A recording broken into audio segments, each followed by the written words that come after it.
Hello प्यारे बच्चों, welcome to Urdu online solution. Class 12th के उर्दू क्लास में आप सभी का बहुत बहुत वेलकम। कैसे आप लोग बच्चों? एक बार मैसेज कीजिए मेरी आवाज़ सही से जा रही है?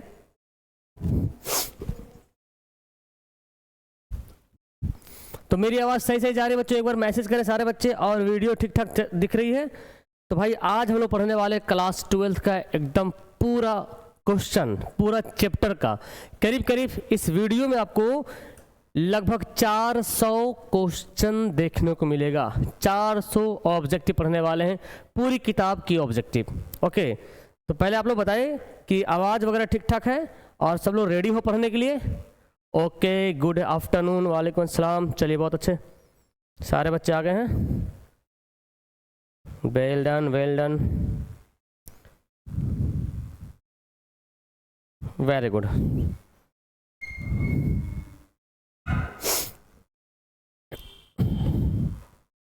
चलिए बहुत अच्छा, हमारे साथ बहुत सारे बच्चे जुड़ चुके हैं।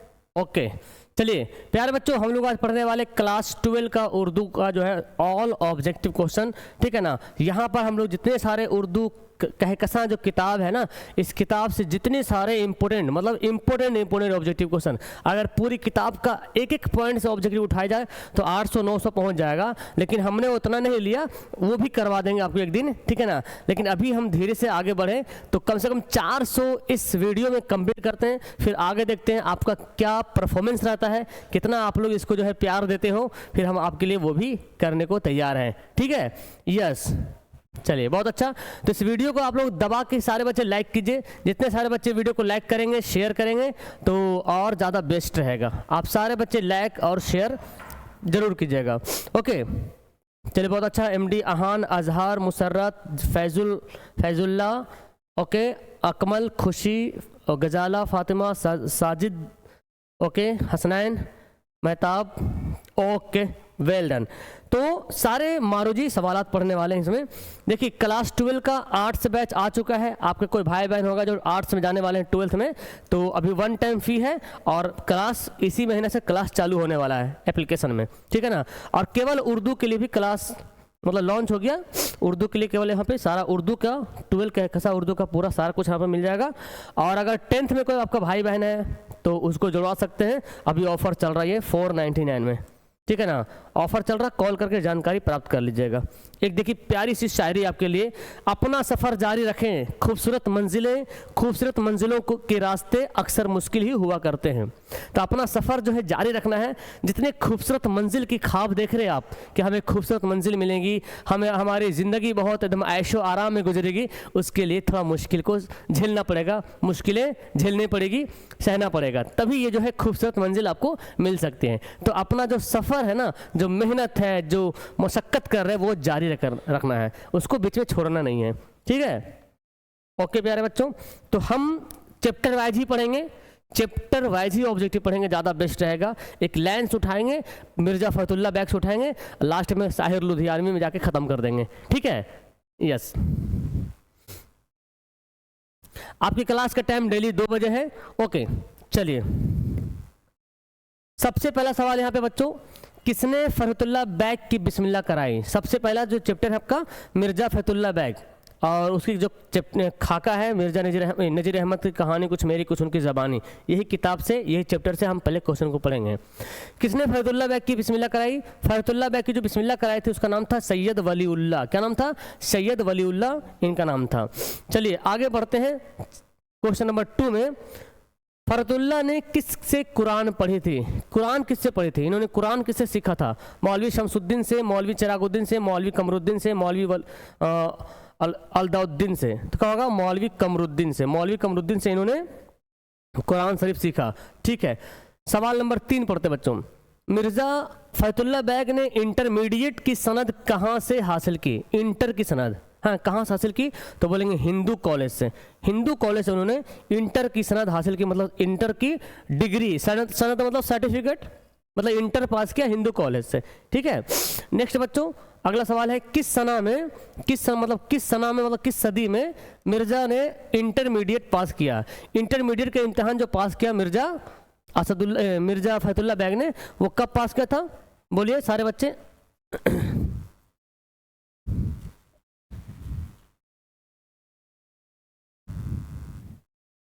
ठीक है, वेरी गुड। तो मिर्जा फखरुद्दीन बैग जो है 1903 में अपना जो है इंटर का इम्तिहान पास किया था हिंदू कॉलेज से। ओके, सवाल नंबर पढ़ते हैं 5। यहाँ पे दिख रहा है कोई कर तो नहीं रहा ना?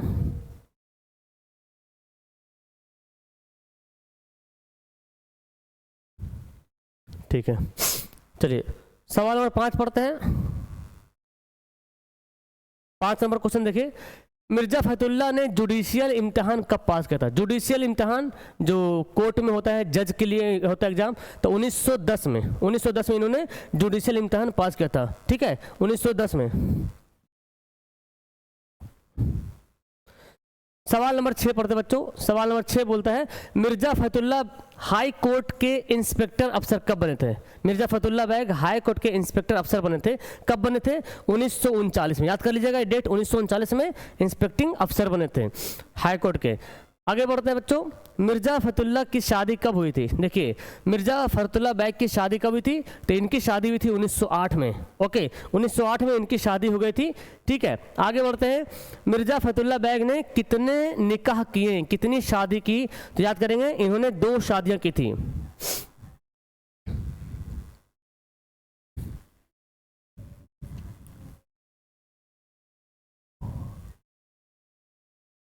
ठीक है, चलिए, इन्होंने 2 शादियां की थी।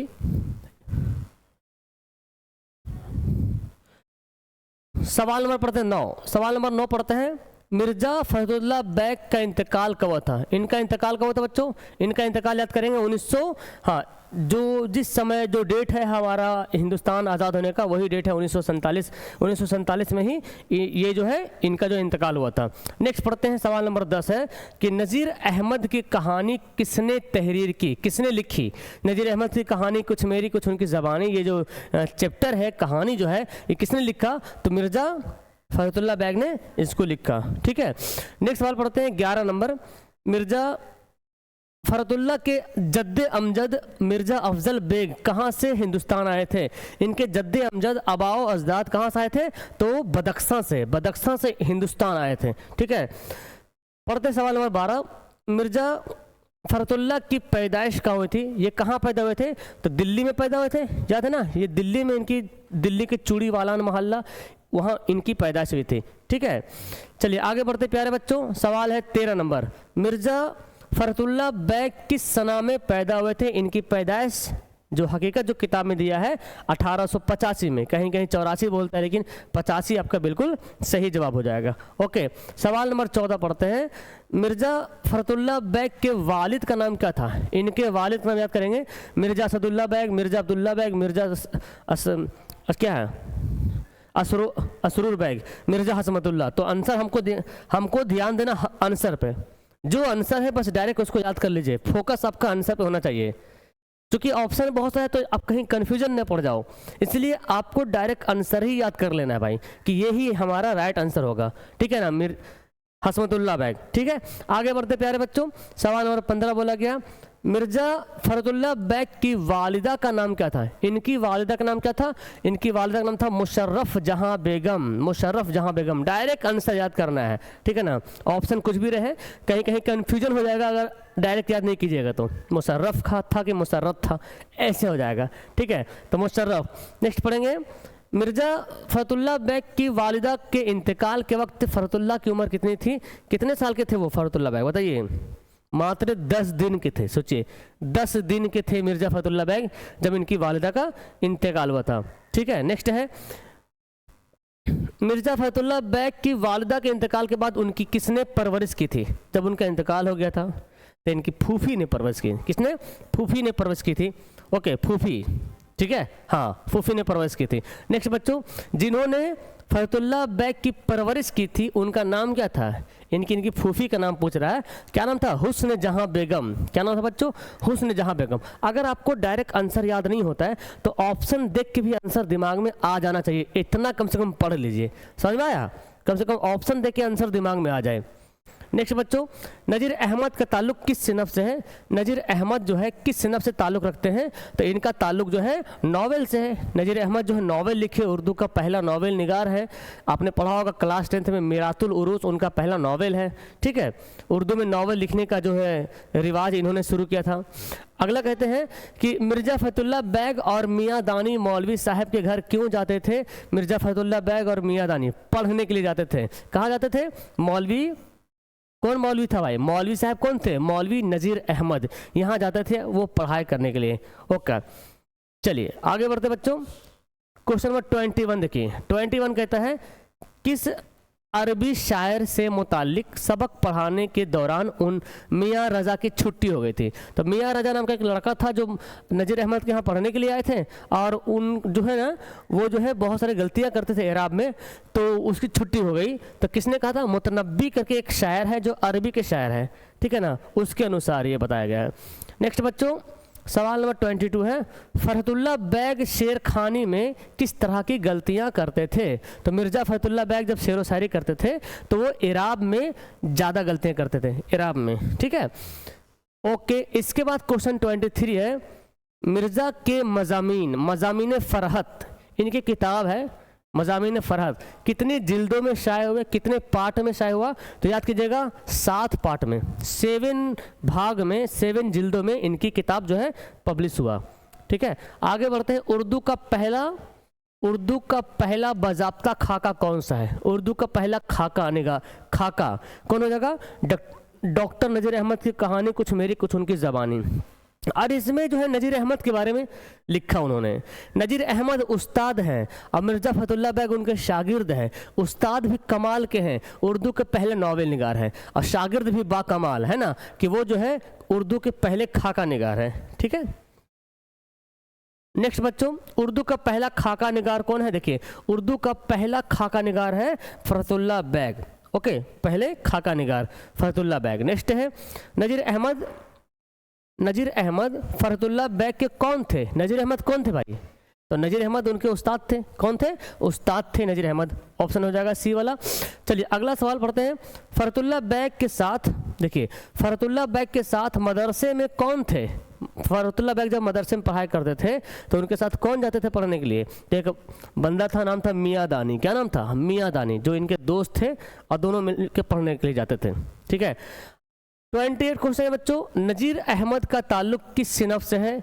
तो हो जाएगा इनका ताल्लुक कहाँ से है? नावल से है। ठीक है, आगे बढ़ते हैं। अब हमारा जो चैप्टर नंबर 2 आ जाएगा। जैसे ही 100 क्वेश्चन होगा तो हम आपसे पूछेंगे, 100 क्वेश्चन पे आपसे हम रिव्यू लेंगे कितना आपने सही बनाया। ठीक है, क्योंकि क्वेश्चन ज़्यादा है तो हमको कंटिन्यू करना है और टाइम वेस्ट नहीं करना है। ठीक है, इसलिए ध्यान दीजिए और फटाफट आप लोग आंसर दीजिए, अच्छे से रिविजन हो जाएगा। अगला चैप्टर का है क्वेश्चन, आग, हवा, पानी और खाक में सबसे कमतर किसको समझा जाता है? सबसे कमतर जो समझा जाता है वो किसको?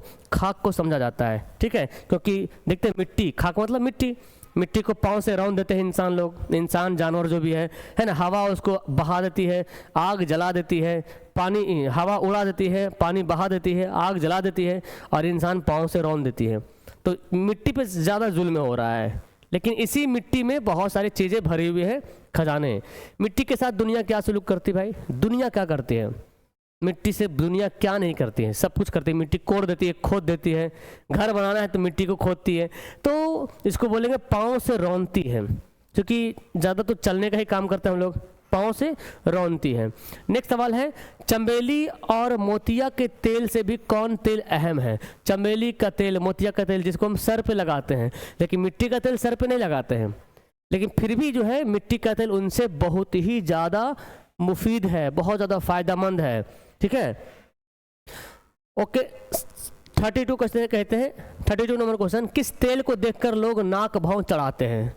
मिट्टी का तेल जब आप सूंघिएगा तो अजब सा स्मेल आएगा, उसका थोड़ा स्मेल अलग टाइप का है, बदबूदार पानी है ना वो, इसीलिए तो नाक भौं चढ़ाते हैं। लेकिन वही तेल हमारे लिए कितना बेहतरीन जो है, हमारे ज़िंदगी के लिए बहुत ही ज़्यादा।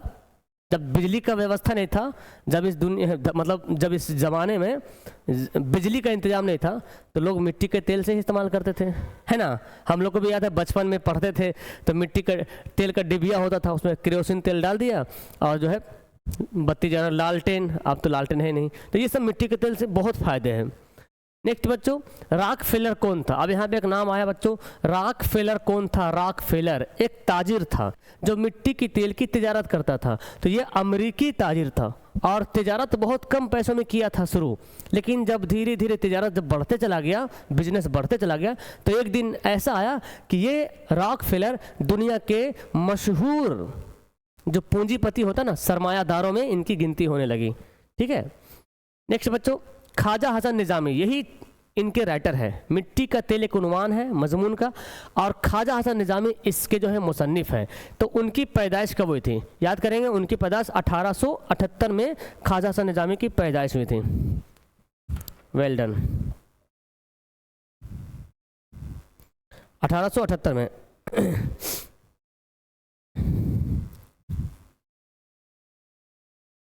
चलिए आगे क्वेश्चन पढ़ते हैं बच्चों। नेक्स्ट दिया हुआ यहाँ पे, हजरत ख्वाजा हसन निज़ामी।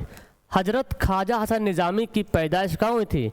ख्वाजा हसन निज़ामी की जो पैदाइश हुई थी, याद करेंगे, बस्ती निज़ामुद्दीन औलिया में। बस्ती निज़ामुद्दीन औलिया जो कि दिल्ली में है। निज़ामुद्दीन औलिया तो नाम सुने हैं ना, वो उसी इलाके में, उसी एरिया में इनका जो है इनकी पैदाइश हुई थी। नेक्स्ट कहते हैं, ख्वाजा हसन निज़ामी के वालिद का नाम क्या था? ख्वाजा हसन निज़ामी के वालिद का नाम क्या था? तो इनके वालिद का नाम था सैयद आशिक अली निज़ामी। क्या नाम था? सैयद आशिक अली निज़ामी इनके वालिद का नाम था। चलिए 37 कहते हैं सवाल, ख्वाजा हसन निज़ामी की वालिदा का नाम क्या था? बताइए, इनकी वालिदा का नाम क्या था? इनकी वालिदा का नाम था चहीती बेगम, सैयदा चहीती बेगम। ओके, याद करना ये सारा नाम बहुत इंपॉर्टेंट है, सैयदा चहीती बेगम। 38 क्वेश्चन कहते हैं बच्चों, ख्वाजा हसन निज़ामी का नाम वालिदैन ने क्या रखा था? ख्वाजा हसन निज़ामी का नाम कुछ और था, हम लोग अभी जान रहे ख्वाजा हसन निज़ामी, लेकिन इसका असल नाम कुछ और है। इनका जो असल नाम था कासिम अली। ठीक है, कासिम अली। लेकिन अल्लामा इकबाल ने इस कासिम अली का नाम रखा ख्वाजा हसन निज़ामी। जब अल्लामा इकबाल शेर व शायरी करते थे, लिखते थे, तो कासिम अली नहीं लिख करके ख्वाजा हसन निज़ामी लिखा करते थे। ठीक है, चलिए आगे बढ़ते प्यारे बच्चों। 39 नंबर सवाल है, ख्वाजा हसन निज़ामी का इंतकाल कब हुआ था? बोलिए, ख्वाजा हसन निज़ामी का इंतकाल कब हुआ था? तो याद ही होगा,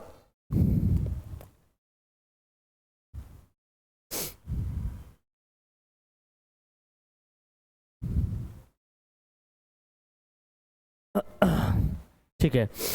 ख्वाजा हसन निज़ामी, इनका इंतकाल हुआ था 31 जुलाई 1955 को। 31 जुलाई 1955। तो अब आपको मालूम भी होगा कि इन्होंने अपनी कब्र पहले ही बना ली थी, 50 साल पहले, इंतकाल से 50 साल पहले कब्र बना ली थी। ओके, ख्वाजा हसन निज़ामी कहाँ दफन हुए? तो जहाँ उनका जो एरिया था बस्ती निज़ामुद्दीन औलिया, दिल्ली में ही इनको जो है दफन किया गया। ठीक है ना।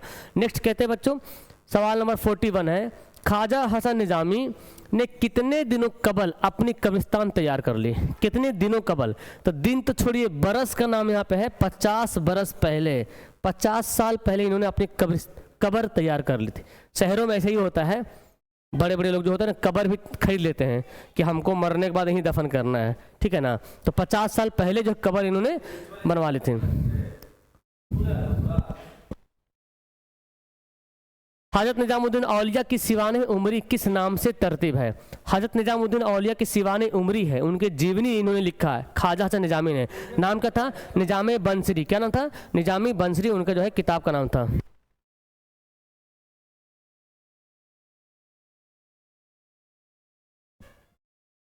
चार्जर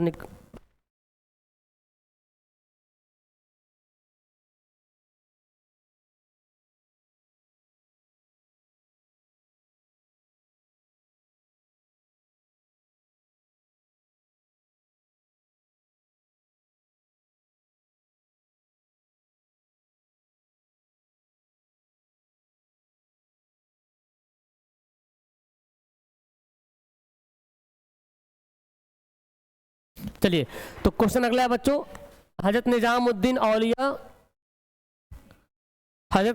औलिया की सिवाने उमरी किस नाम से तरतीब है? तो एक सिवाने उमरी है, तो निज़ामे बंसरी इस नाम से जो इन्होंने लिखा है सिवाने उमरी। ठीक है ना। उसके बाद की 43 क्वेश्चन है, 43 क्वेश्चन, 43 क्वेश्चन कहता है कि रॉकफेलर दौलतमंद कैसे बन गया। रॉकफेलर वही बात है, कैसे दौलतमंद बन गया भाई, तो रॉकफेलर दौलतमंद कैसे बना, मिट्टी की तेल की तिजारत करके, मिट्टी की तेल की तिजारत करके, ठीक है।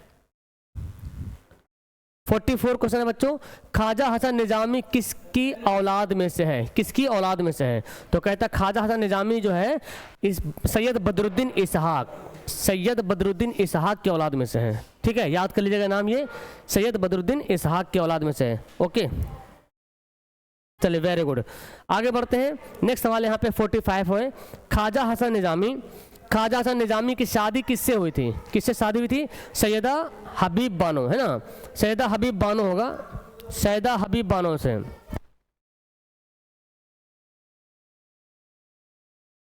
सैयदा हबीब बानो से, ठीक है ना, सैयदा हबीब बानो से इनकी शादी हुई थी, लेकिन इनके मौत के बाद दूसरी भी शादी इन्होंने की थी। चलिए आगे बढ़ते हैं, ख्वाजा हसन निजामी ने कितनी शादियां की थी, बोलिए कितनी शादियां की थी इन्होंने, इन्होंने 2 शादियां की थी बच्चों।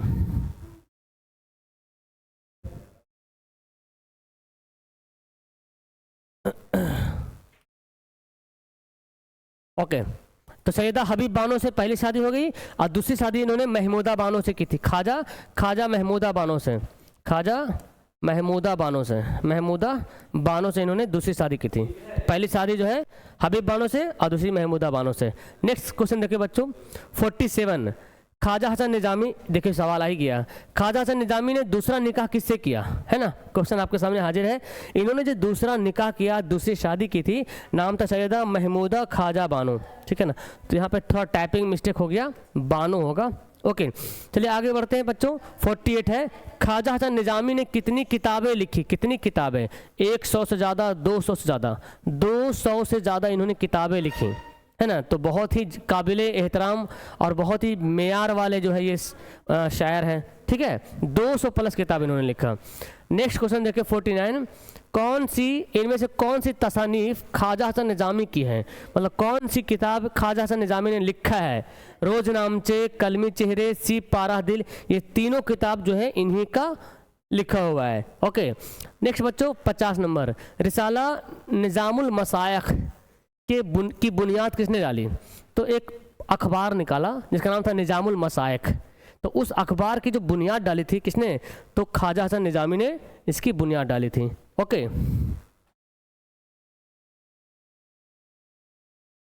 बहुत अच्छा, तो पहले बताइए आप लोग 50 में कितना सही बनाए, एक बार कमेंट कीजिए सारे बच्चे, जल्दी से कमेंट कीजिए, तो फिर आगे बढ़ेंगे हम लोग। 50 में कितना सही बनाए, बहुत सारे बच्चे यहाँ पे जुड़ गए हैं और बेहतरीन से क्लास भी कर रहे हैं माशाल्लाह।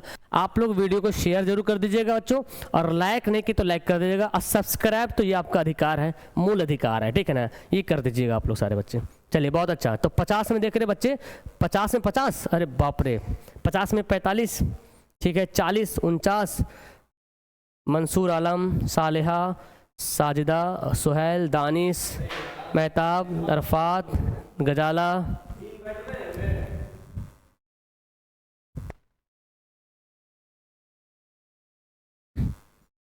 ओके बहुत अच्छा बहुत अच्छा, अलीशान, सानिया, अरफात, सना, हबीबी, ओके जी, सालहीन, माशाल्लाह, चलिए बहुत अच्छा, तो आगे बढ़ते हैं ना, 50 हो गया, आगे बढ़ते फटाफट। 400 क्वेश्चन पढ़ना बाबू, 400 क्वेश्चन, लंबी क्लास होने वाली है, एकदम खाना वाना खा के बैठिए, ठीक है, पानी वानी ले लीजिए, खाना वाना यहीं पे बैठ के खा लीजिए, ठीक है, और आंसर देते जाइए आप लोग। नेक्स्ट है, मिट्टी का तेल किस के मुसन्निफ कौन है, मिट्टी का तेल के जो मुसन्निफ है नाम है ख्वाजा हसन निजामी, क्या नाम है बच्चों, ख्वाजा हसन निजामी जो है इसके मुसन्निफ है।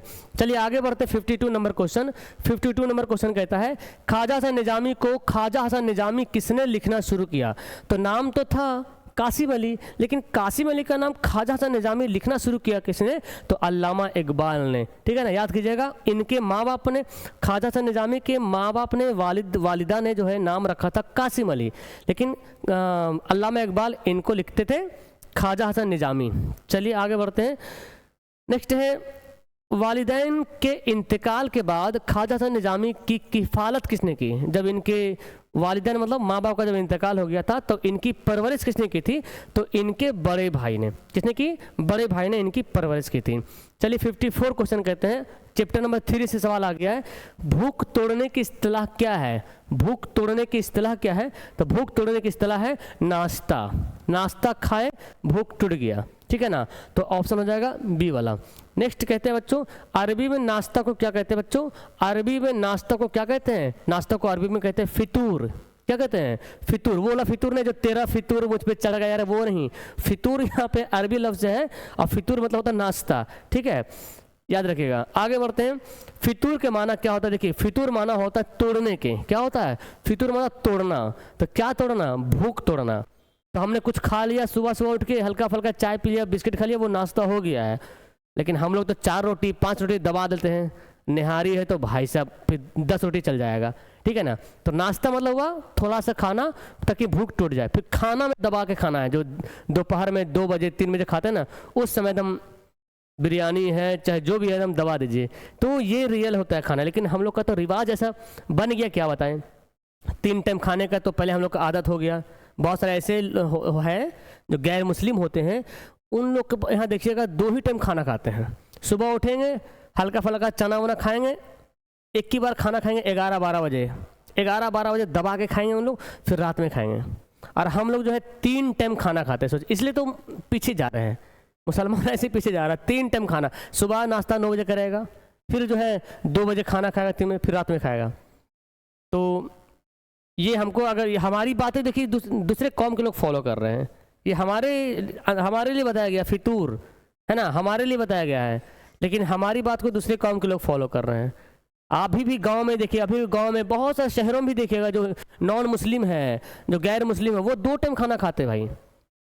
नाश्ता में बस हल्का फुल्का चना वना खा लिया, रोटी हल्का फुल्का चाय पानी पी लिया, बस हो गया। 11-12 बजे नाश्ता खाएगा, है ना, और फिर जो है रात में खाएगा, है ना। फितूर माना होता है तोड़ने को।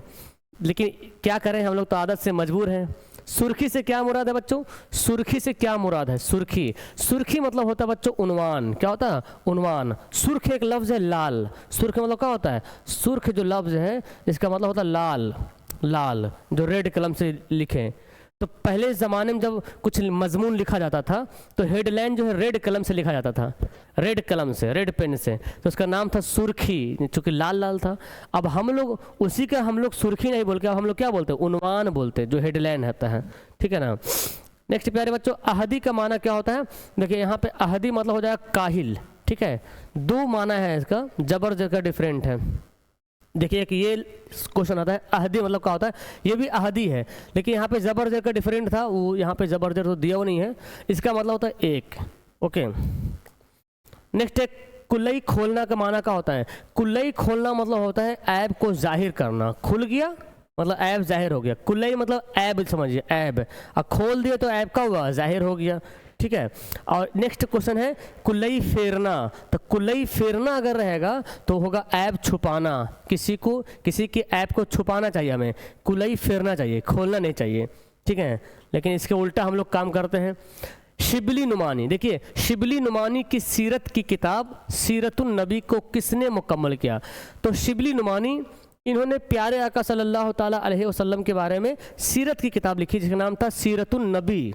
नबी के बारे में, नबी की सीरत की किताब लिखना शुरू किया था, लेकिन अपने ज़माने में, अपने दौर में, अपने हयात में ये मुकम्मल नहीं कर पाए थे। तो इनके शागिर्द कौन थे? सैयद सुलेमान नदवी, इन्होंने इसकी किताब को मुकम्मल किया था। तो सवाल अगर आएगा कि सीरतुन नबी के मुसन्निफ कौन है, तो बोलेगा शिबली नुमानी। और अगर क्वेश्चन पूछेगा सीरतुन नबी को मुकम्मल किसने किया, तो बोलेंगे सैयद सुलेमान नदवी, ठीक है। दोनों डिफरेंट है थोड़ा सा। आगे बढ़ते हैं।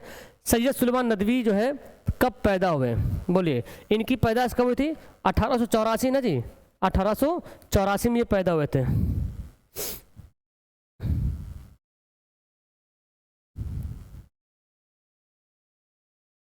ठीक है, ओके, 1884 में।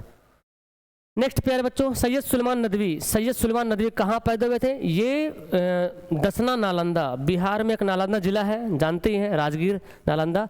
तो दसना एक गांव है, वहीं उनकी पैदाइश हुई थी 1884 में। 65 क्वेश्चन बच्चों, सैयद सुलेमान नदवी के वालिद का नाम क्या था? सैयद सुलेमान नदवी के वालिद का नाम क्या था? तो बोलेंगे सैयद हकीम सैयद अबुल हसन, ये था नाम इनका, हकीम सैयद अबुल हसन। 66 क्वेश्चन पढ़ते हैं। सैयद सुलेमान नदवी ने कहाँ से आलमियत की थी? आलिम की डिग्री इन्होंने कहाँ से हासिल की थी? तो दारुल उलूम नदवतुल उलमा, ये एक मदरसा है, यहाँ से इन्होंने जो है आलिम की डिग्री हासिल की थी। आगे बढ़ते हैं। सैयद सुलेमान नदवी के अदबी उस्ताद कौन थे? अदबी उस्ताद मतलब जिससे वो सीखा अदब, मतलब लिटरेचर, तो उसके उस्ताद का नाम है शिबली नुमानी, ठीक है ना। नेक्स्ट पढ़ते बच्चों, 68 क्वेश्चन है। सैयद सुलेमान नदवी का इंतकाल जो है कब हुआ था? सैयद सुलेमान नदवी का इंतकाल कब हुआ था? सारे बच्चे बताएंगे फटाफट। आंसर स्लो हो गया भाई, स्पीड कीजिए आंसर, ठीक है ना। 1953, ठीक है ना, 1953 में इनका इंतकाल हो गया था, 1953 में इंतकाल हो गया था।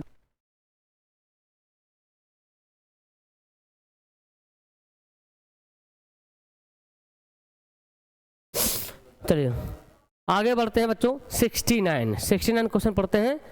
सैयद सुलेमान नदवी की पैदाइश किस सूबा में हुई थी? किस राज्य में हुई थी? नहीं मैं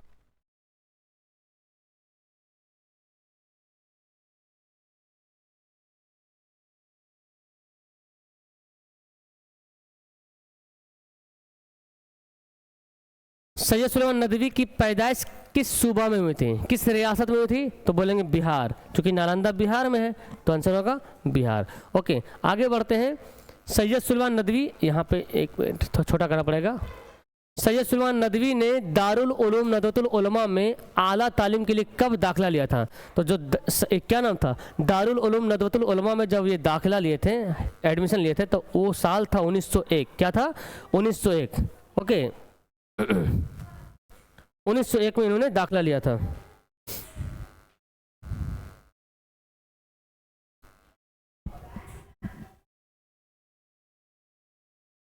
क्वेश्चन नंबर 71 है कि सैयद सुलेमान नदवी का पहला मजमून कौन था? ओके पहला मजमून, ओके सैयद सुलेमान नदवी का पहला मजमून कौन था? तो यहाँ नाम था खातूनों की तालीम, ठीक है ना, खातूनों की तालीम इनका जो है पहला मजमून था।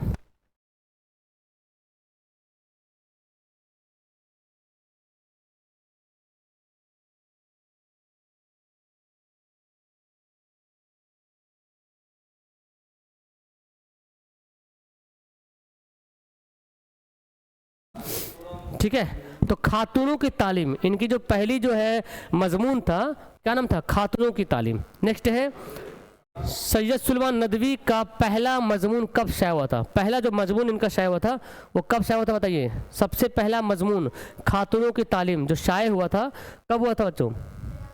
हाँ तो बोलेंगे 1902 में। कब बोलेंगे? 1902 में इनका पहला मजमून शाया हुआ था। चलिए आगे बढ़ते हैं। 73 नंबर क्वेश्चन है।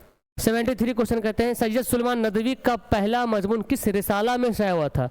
जब ये इनका पहला मजमून शाया हुआ था औरतों की तालीम, तो ये कौन सा अखबार में? रिसाला मतलब कौन सा अखबार में? तो नाम था एलेंच, पटना से निकलता था ये अखबार, एलेंच पटना से निकलता था और इसी में जो है पब्लिश हुआ था, इसी में छपा था इनका पहला मजमून।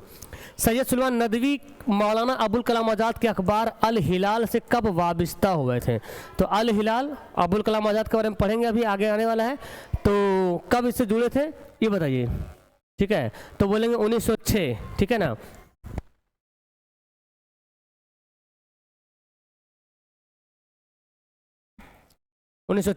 नेक्स्ट बच्चों, सैयद सुलेमान नदवी की किताब का नाम क्या है बच्चों?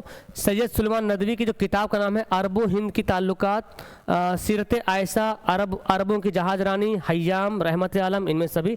तो ये सारी किताबें जो है सैयद सुलेमान नदवी की है, ठीक है, याद रख लीजिएगा, ऑप्शन हो जाएगा डी वाला। 76 क्वेश्चन पढ़ते हैं। इंसाइया की सिनफ क्या है? इंसाइया की सिनफ क्या है? इंसाइया की सिनफ क्या है? तो इंसाइया क्या है? एक नसरी सिनफ है। क्या है? नसरी सिनफ है। ओके आगे बढ़ते हैं। 77 क्वेश्चन कहता है कि वजीर आगा का ताल्लुक किस असनाफ से है? वजीर आगा क्या लिखते थे? तो याद करेंगे वजीर आगा जो है क्या लिखते थे भाई? इंसाइया निगार थे वजीर आगा, इंसाइया निगार, ठीक है। चलिए 78 पढ़ते बच्चों। वजीर आगा की किताब का नाम क्या है? ओके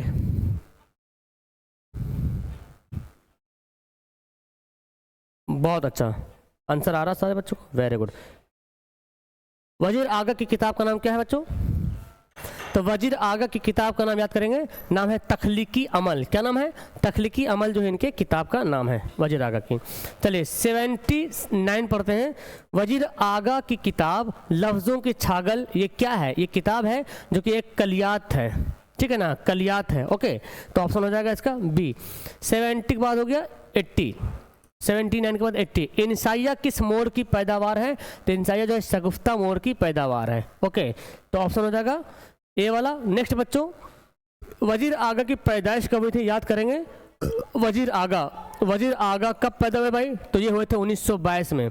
वजीर आगा की पैदाइश 1922 में वजीर आगा की पैदाइश हुई थी, ठीक है, वेल डन, बहुत अच्छा। 1922 में इनकी पैदाइश हुई थी। आगे बढ़ते प्यारे बच्चों, 82 क्वेश्चन पढ़ते हैं। वजीर आगा की पैदाइश कहाँ हुई थी? तो 1922 में इनकी पैदाइश हुई थी पाकिस्तान के सरगोधा, एक जगह है सरगोधा, वहीं उनकी पैदाइश हुई थी, पाकिस्तान के सरगोधा में, ठीक है। चलिए 82 हो गया। 83 पढ़ते हैं। वजीर आगा ने किस मौजू पर पीएचडी की थी? किस टॉपिक पे इन्होंने पीएचडी की पढ़ाई की थी? तो नाम था तंजो मज़ाह। क्या नाम था? तंजो मज़ाह के मौजू पर पीएचडी की थी। 84 पढ़ते हैं। इक्तिसाब के माना बताएं। इक्तिसाब माना क्या होता है?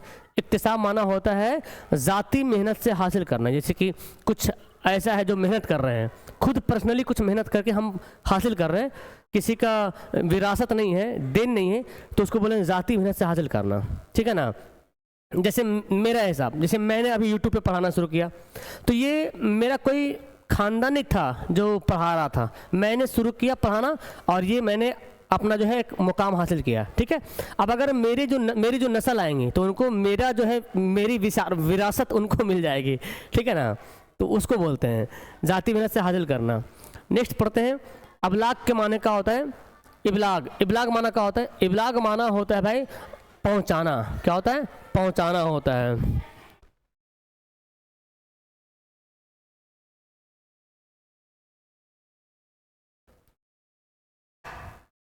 नेक्स्ट क्वेश्चन देखिए, यहाँ पे कहता है कि इंसान की आखिरी हिजरत कौन सी है? इंसान की जो आखिरी हिजरत है वो कौन सी है?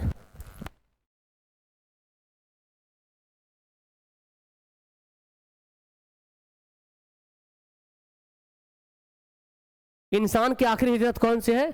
इंसान की जो आखिरी हिजरत है वो है अबदी सफ़र, है ना, मतलब हमेशा के जब सफ़र हो जाएगा तो वो आखिरी हिजरत है। ओके, 87 क्वेश्चन पढ़ते हैं। अहमद जमाल पाशा की पैदाइश कब हुई थी?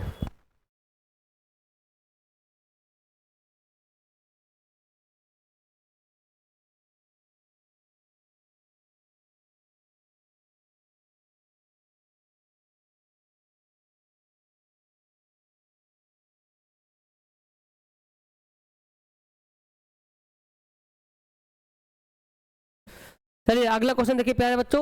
अहमद जमाल पाशा की पैदाइश कब हुई थी? तो याद करेंगे 1929, है ना जी। 1929 में अहमद जमाल पाशा की पैदाइश हुई थी। अहमद जमाल पाशा जो कि ये भी है ना, हाँ ये भी एक इंसाइया लिखे, हिजरत पढ़ेंगे, हिजरत इंसाइया 1929 में इनकी पैदाइश हुई थी। चलिए आगे बढ़ते हैं बच्चों। 88 है क्वेश्चन।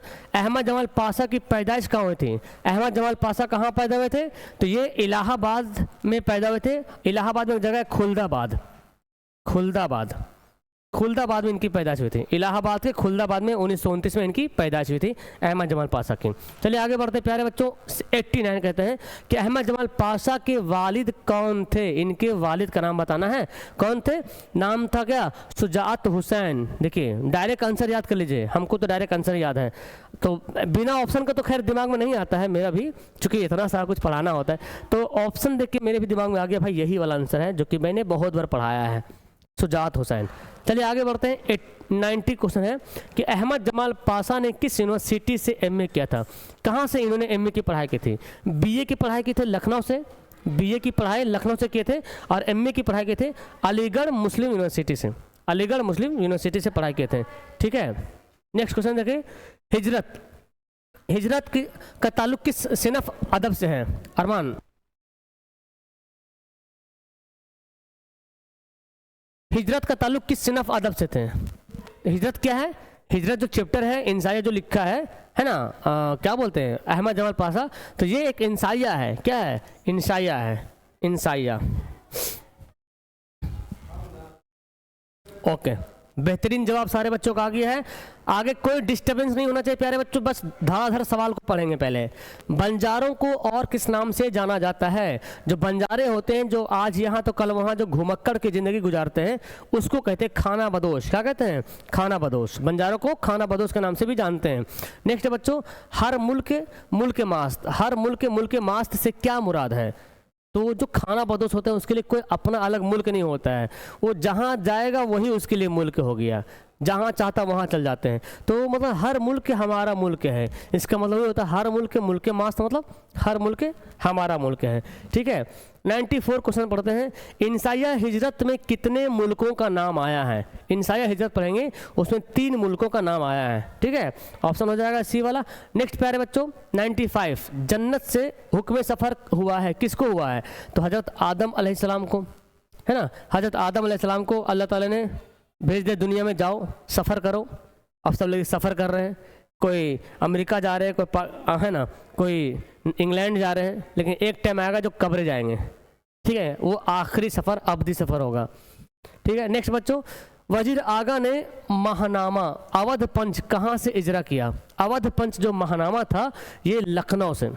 तो अवध पंच एक क्या था? अखबार था, जो कि वजीर आगा ने इसको शुरुआत किया था। अवध पंच ये कहाँ से किया था? लखनऊ से। ठीक है, नेक्स्ट बच्चों 97, चलिए बहुत अच्छा, वेरी गुड। ओके, तो 97 कहते हैं बच्चों कि वजीर आगा किस कॉलेज में प्रोफेसर हुए? किस कॉलेज में प्रोफेसर हुए?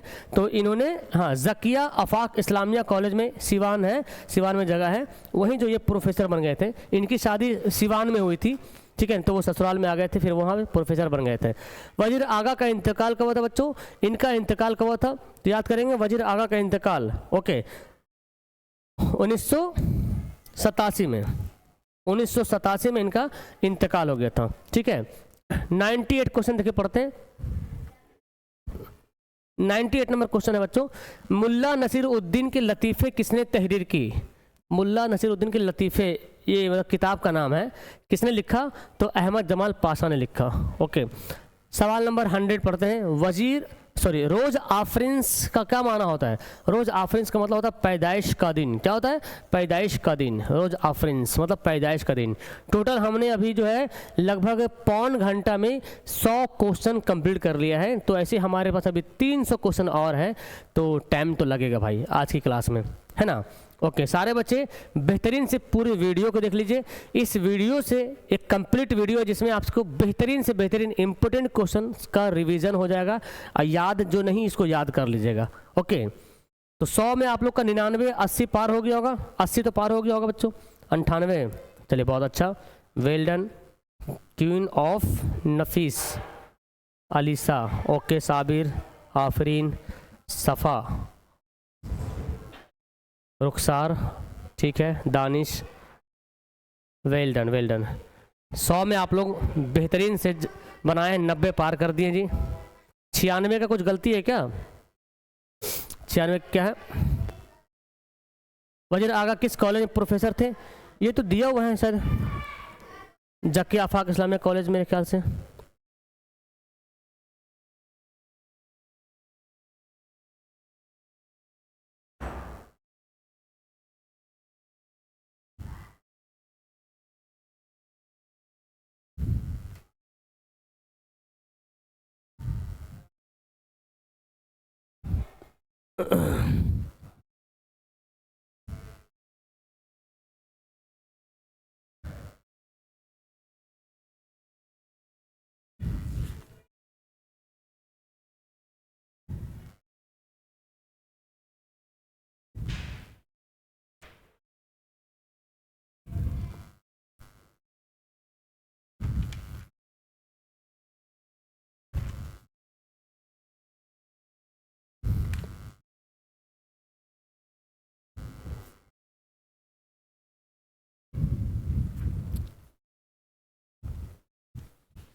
किताब में तो मेंशन नहीं है।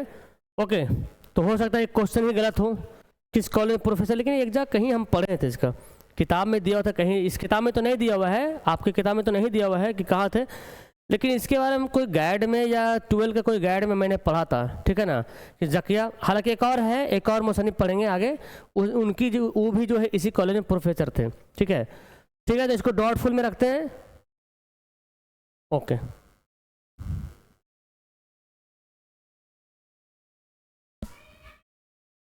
ओके, किताब में तो नहीं दिया हुआ है। उर्दू ग्रामर आज रात में पढ़ेंगे, आज रात में 8 बजे आइएगा सारे बच्चे, उर्दू ग्रामर पढ़ेंगे, ठीक है ना। हाँ, उर्दू ग्रामर आज रात में पढ़ेंगे सारे बच्चे।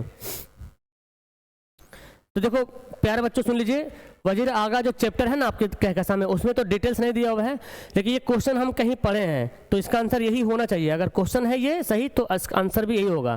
किताब में हालांकि नहीं मेंशन है, लेकिन एग्जाम में आया है शायद, और आपके 12th का ही गाइड में मैंने देखा है। तो चलिए इक्तिबास भी सिखा देंगे, ओके। चलिए आगे बढ़ते बच्चों, अब आगे बढ़ते हैं, 101 नंबर क्वेश्चन पढ़ते हैं, ठीक है। इक्तिबास भी बता देंगे। हिजरत का ताल्लुक किस सिनफ अदब से है? हिजरत का ताल्लुक किस सिनफ अदब से है? तो हिजरत एक प्रकार का क्या है बच्चों? इंशाइया है, ठीक है। सवाल नंबर 102 पढ़ते हैं, हिजरत किसका इंशाइया है? हिजरत किसने लिखा था? तो बोलेंगे अहमद जमाल पाशा ने हिजरत लिखा, ठीक है, अहमद जमाल पाशा ने लिखा। नेक्स्ट बच्चों, बंजारों को और किस नाम से जानते हैं? तो बंजारों को कहते हैं खाना बदोश, खाना बदोश के नाम से जानते हैं, ठीक है। सवाल नंबर 104 पढ़ते हैं, हिजरत के मुसन्निफ कौन है भाई?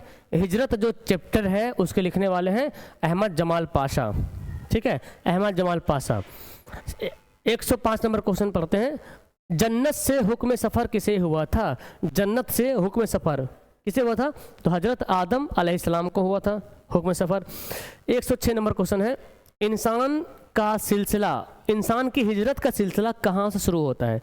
इंसान की जो हिजरत करने का जो सिलसिला शुरू हुआ है ये कहाँ शुरू हुआ था? जन्नत से, चूँकि आदम अलैहिस्सलाम भी इंसान ही के रूप में भेजे गए थे और जन्नत से उनको जो है सफ़र करने का हुक्म दिया गया था, ठीक है। बागो बहार, अब ये हमारा चैप्टर नेक्स्ट आता है, बागो बहार चैप्टर। बागो बहार का ताल्लुक किस सिनफ से है? किसी ताल्लुक किस होगा? किसी लिखा हुआ है। तो बागो बहार जो है ना एक दास्तान है, क्या है बच्चों? एक दास्तान है, ठीक है। सारी बातें पढ़ेंगे इसके बारे में। बागो बहार जो उर्दू में है, इसकी जो फारसी की जो दास्तान है नाम है चहार दरवेश, वो फारसी में है, उसी को उर्दू में ट्रांसलेट किया गया है बागो बहार। आगे बढ़ते हैं, बागो बहार किसकी तसनीफ है? किसने लिखा बागो बहार? तो बागो बहार लिखा किसने? मीर अमन ने लिखा। किसने लिखा? मीर अमन दहलवी ने बागो बहार लिखा। आगे बढ़ते हैं, बागो बहार कहाँ लिखी गई? बागो बहार जो किताब है, इस किताब को कहाँ लिखी गई थी? तो फोर्ट विलियम कॉलेज, कोलकाता में है फोर्ट विलियम कॉलेज, वहीं इस किताब को लिखा गया था, ठीक है। आगे बढ़ते हैं, बागो बहार किस किताब का तर्जुमा है? किस किताब का तर्जुमा भाई?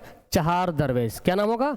चहार दरवेश किताब का जो है तर्जुमा है बागो बहार, ठीक है। तो चहार दरवेश फारसी की किताब है और बागो बहार उर्दू की किताब है। नेक्स्ट बच्चों, बागो बहार पर मुसन्निफ को कितने रुपये का इनाम मिला था? जब मीर अमन दहलवी ने बागो बहार किताब को जब मुकम्मल कर दिया था, ख़त्म कर दिया था, लिख दिया था, तो बहुत फेमस हुआ था भाई, बहुत। मीर अमन का जो नाम शोहरत जो हुई इसी किताब की वजह से। 500 रुपये का इनाम मिला था बच्चों। कितने? 500 रुपये का इनाम मिला था। 112 नंबर क्वेश्चन है, बागो बहार किताब किस साल मुकम्मल हुई? ये मुकम्मल हो गया था 1802 में, है ना, 1802 में मुकम्मल हो गया था। 1802 नहीं, 1801 बोलिएगा, सॉरी, 1801 में मुकम्मल हुआ था, लेकिन छपा था 1804 में, तो इसका आंसर 1801 कर लीजिएगा, मिस्टेक हो गया, 1801 में। नेक्स्ट बच्चों, बागो बहार में कितने दरवेशों के वाक़ियात को बयान किया गया है? बागो बहार में कितने दरवेश हैं? देखो इसकी किताब का नाम है चहार दरवेश। असल में बागो बहार की जो असल किताब है वो है चहार दरवेश। चहार मतलब 4 होता है, 4 दरवेशों का जिक्र है, तो इसको उर्दू में तर्जुमा किया गया तो उसका नाम रखा बागो बहार। तो इसमें 4 दरवेशों का जिक्र है। हमारी जो किताब है कहकशां, उसमें एक दरवेश का, चौथे दरवेश का जिक्र है, ठीक है। नेक्स्ट बच्चों, किसकी ख्वाहिश पर मीर अमन ने बागो बहार जैसी किताब लिखी? किसने हुक्म दिया था? किसने ऑर्डर दिया था? किसने अपनी ख्वाहिश को जगाया था कि बागो बहार किताब को लिखा जाए? तो गिलक्रिस्ट, जॉन गिलक्रिस्ट, इन्होंने बोला था लिखने के लिए, इन्हीं की ख्वाहिश पे लिखी गई थी। शहजादे के वालिद और मलिक सादिक के दरमियान कैसा रिश्ता था? तो शहजादा वाला पढ़ेंगे, उसमें दास्तान शहजादा है, उसका जो उसके जो वालिद साहब है, जिन्नात के जो सरदार हैं मलिक सादिक, उनमें क्या रिश्ता है भाई? तो दोस्ती का रिश्ता है। शहजादे के वालिद साहब और जिन्नातों का सरदार मलिक सादिक, दोस्ती का रिश्ता था उनमें, ठीक है। शहजादा फ़कीर को कितनी अशरफियाँ देता है? तो जब शहजादा गुलबदन बेगम को क्या बोलते हैं, उस लड़की को की जब तलाश में निकलते हैं, है ना, शहजादा जब लड़की की तलाश में निकलते हैं तो एक बूढ़ा मिलता है जो फ़कीर रहता है, तो उसको एक अशरफी देते हैं, एक अशरफी देता है, ठीक है, 1 रुपया मोलिए, अशरफी मतलब रुपया ही होता है। अंधे फ़कीर का ताल्लुक़ किस मुल्क से था? अंधे फ़कीर का ताल्लुक़ किस मुल्क से था? अंधे फ़कीर कहाँ का था? वो हिंदुस्तान का था, जिसको 1 रुपया दिया था वो हिंदुस्तान का था भाई। ओके, आगे बढ़ते हैं। 118, सफ़र पर रवाना होने से पहले मुबारक ने बाज़ार से कौन कौन सी चीज़ें खरीदी? तो जब बाज़ार गए, पहले मुबारक जो थे ना, वो शहजादा के समझे कि बॉडीगार्ड बोलिए आप, ठीक है, उसके वालिद साहब के समय में वो समझे कि उसके ख़ास आदमी थे। तो इनके इंतकाल के बाद इन्होंने ही जो उनकी देख रेख की है। ऐसा वफ़ादार भी होता है कोई कोई बंदा। तो जो मुबारक जो थे ना, वो गया किससे मिलने के लिए? मलिक सादिक के पास। क्या क्या लेके गया? अतर और बखूर, कुछ और तोहफा के रूप में। चलिए आगे बढ़ते हैं। सवाल है 119, मुबारक मलिक सादिक से किस मकसद से के तहत गया था? तो 40वां बंदर के तहत से गया था। 40वां बंदर कुछ शायद हेल्प के लिए कुछ ऐसा होगा, रूल नियम, ठीक है ना, इसी के तहत से गया था वो, ठीक है। नेक्स्ट है, मलिक सादिक ने शहजादे की मदद के लिए कौन सी शर्त रखी? तो मलिक सादिक के पास जब गया, बोला भाई ऐसा ऐसी मामला है, मेरा चचा जो पूरा मेरा शासन पूरा हथिया लिया है, मेरा पूरा जो है राजकाज ले लिया है, तो मुझे वापस कर दिया जाए अपनी ताकत से। तो मलिक सादिक जो जिन्नातों का सरदार था वो बोला था ऐसे नहीं होगा भाई, एक शहजादी है ना, नाम है गुलबदन की फ़ोटो दिया, उन्होंने दिखाया, बहुत खूबसूरत थी, इतनी खूबसूरत कि शहजादा वहीं पे गस खा गया बेहोश, ठीक है। तो मतलब ये सब दास्तान में ये सब होता है, शहजादा है, शहजादी है ना, बादशाह है, जिन्नात है, परी है, ये सब का इसमें दास्तान में जिक्र होता है। तो गुलबदन की बोला कि गुलबदन को पहले खोज के लाओ, फिर तुम्हारी पूरी ख्वाहिश को, है ना, तुम्हारी ख्वाहिश को पूरी कर देंगे, ठीक है।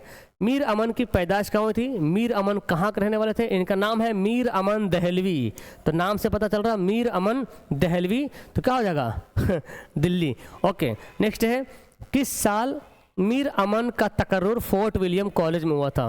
फोर्ट विलियम कॉलेज में जब ज्वाइनिंग हुआ था 40 रुपया महीना, ठीक है ना, 40 रुपया महवार पे। 1801 में ही ये ज्वाइनिंग लिए थे और 1 साल में किताब लिख दिया भाई, है ना। 1801 में ही इनका दाखिला हुआ था।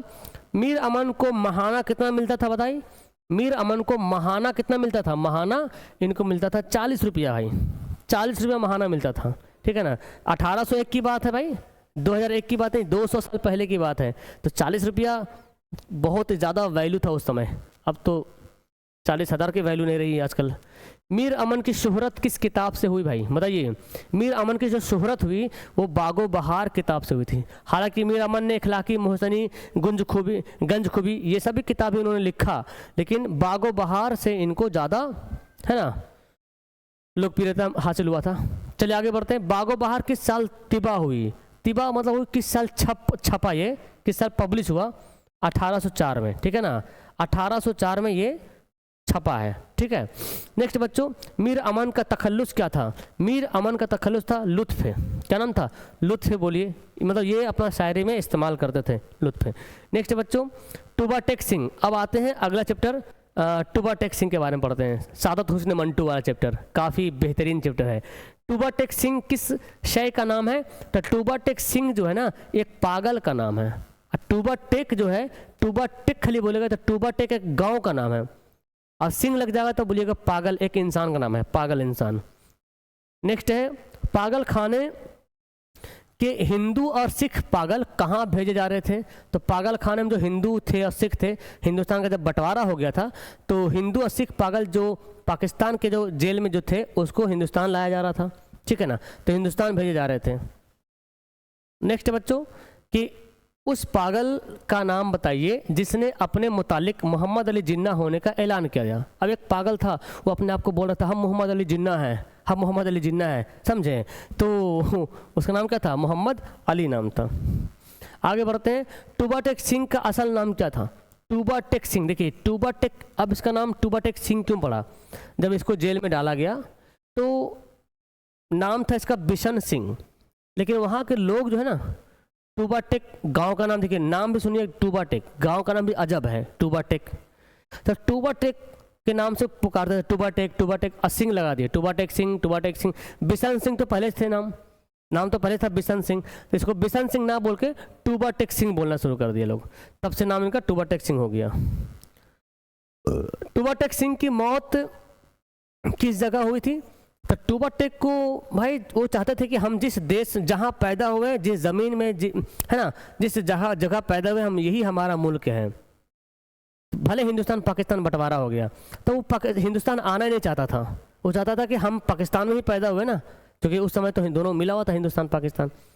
लेकिन यहाँ तो सियासत का मामला चल रहा था, बंटवारा हो रहा था, तो उनको ज़बरदस्ती लाने की कोशिश की जा रही थी हिंदुस्तान।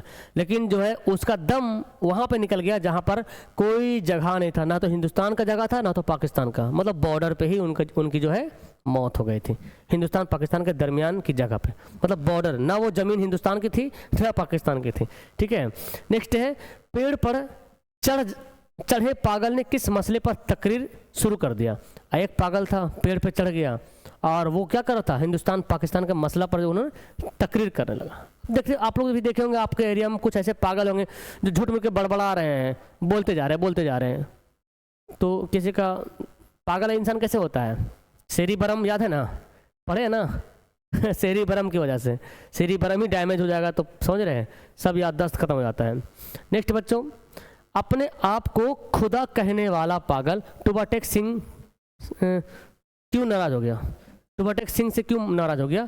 तो हुक्म ना देने पर, है ना, हुक्म ना देने पर नाराज हो गया। नेक्स्ट बच्चों, पागल खाने के वो लोग जिनका जहनी तवाजुन बिल्कुल दुरुस्त था। कुछ ऐसे पागल खाने में कुछ ऐसे भी पागल थे जिसका मेंटलिटी बहुत अच्छा था, लेकिन वो किसी परेशानी में गिरफ्तार हुआ था, है ना, तो उसको क्या था, वो किस लिए परेशान हो रहा था? वहाँ वो ये परेशान हो रहा था, भाई हम लोग है कहाँ अभी, क्योंकि वो तो कैद था जेल में। अब वो परेशान हो रहा कि हम लोग है कहाँ, हिंदुस्तान में है कि पाकिस्तान में है? इतना मालूम चल गया कि हिंदुस्तान पाकिस्तान का बंटवारा हो गया, तो हम लोग अभी गए कहाँ, हिंदुस्तान में गए कि पाकिस्तान में गए कि वो अब किस मुल्क में है, इसके लेकर के वो परेशान थे। ठीक है ना। नेक्स्ट है, टूबा टेक सिंह अपने मुलाकातियों के आने से कबल किस तरह तैयार होता था? तो जब टूबा टेक सिंह के घर से कोई भी आदमी मिलने आता था तो पता नहीं टूबा टेक सिंह को कैसे मालूम चल जाता था, उस दिन नहा धो के एकदम हीरो बन जाता था, रेडी, नहाता था और अच्छा लिबास जेब तन करता था, अच्छे कपड़े पहनते थे। ठीक है।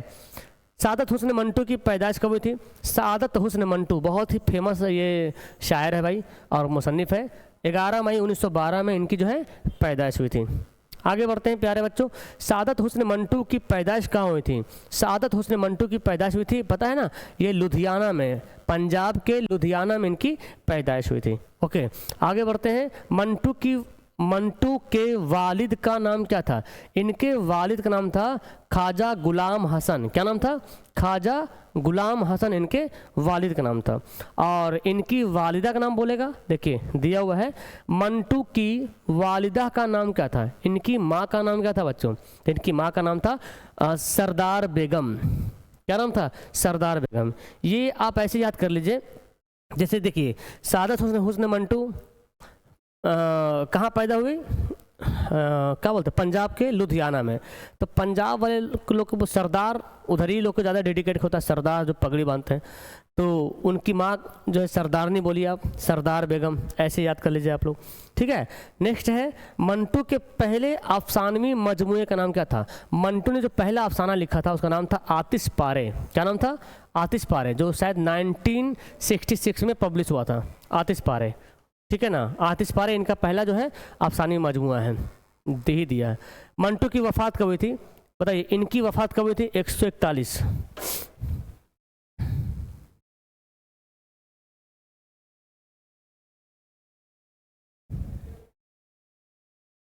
ओके, बहुत अच्छा। तो मंटू की वफ़ात कब हुई थी? 1955, 18 जनवरी 1955 को इनका इंतकाल हो गया था। नेक्स्ट है, मंटू की अदबी ज़िंदगी का आगाज़ कब हुआ था? अदबी ज़िंदगी यानी कि ये जब लिखना पढ़ना कब शुरू किया था, मतलब लिटरेचर, मतलब मुसन्निफ़ है ना, दास्तान लिखना, अफसाना लिखना शुरू कब किया इन्होंने, है ना, शायरी लिखना कब से शुरू किया?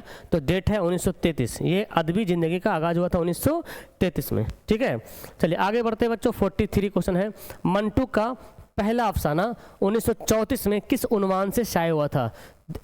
अच्छा, पहला अफसाना वो अफसानी मजमुआ था, आतिशपारे अफसानी मजमुआ था ना। पहला अफसाना था जो कि नाम था तमाशा। क्या नाम था? तमाशा, पहला अफसाना तमाशा।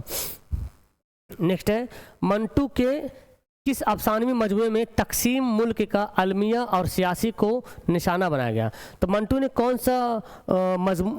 सी अफसानी मजमूआ लिखा, मतलब कौन सी किताब लिखा इन्होंने, जिसमें जो है भारत हिंदुस्तान पाकिस्तान का जो बंटवारा हुआ है तो उसमें क्या मामला क्या था, किस लिए बंटवारा हुआ है, सियासत मामला क्या था, तो ये सारी बातें जो दिया हुआ, उस किताब का नाम है सयाह हादसे। क्या नाम है? सयाह हादसे। इसी किताब में जो दिया हुआ है। ठीक है, और हमको लगता है कि इसी किताब से शायद ये किताब उठाया गया है, अफसाना मेंशन तो नहीं लेकिन इसी किताब से होगा। मंटू की शादी किससे हुई थी भाई? मंटू की शादी हुई थी बेगम सफ़िया से। किसकी?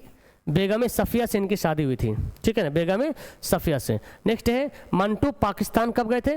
मंटू पाकिस्तान कब गए थे? तो बंटवारा होने के बाद 1948 में कहाँ चले गए थे? पाकिस्तान चले गए थे। नेक्स्ट है, मंटू के एक नॉवेल का नाम लिखिए। देखिए, मंटू ने अफसाना तो लिखा, कई अफसाने लिखे, लेकिन नॉवेल भी इन्होंने लिखा। उस नॉवेल का नाम क्या था? नॉवेल का नाम था बगैर उन्वान के।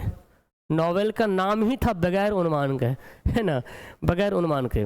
नेक्स्ट बच्चों, मंटू की सियासी अफसानों का नाम क्या है?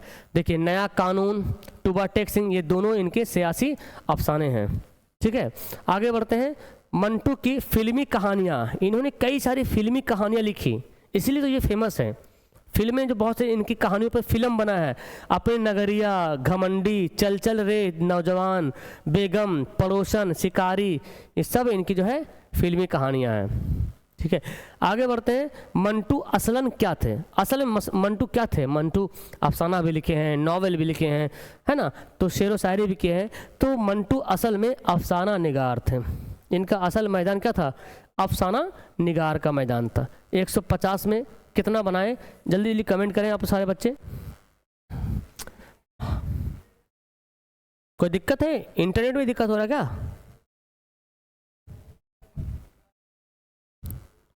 लाइक करें आप सारे बच्चे, वीडियो को लाइक जरूर कर दें। कैमरा क्या हो रहा, ब्लर हो रहा क्या?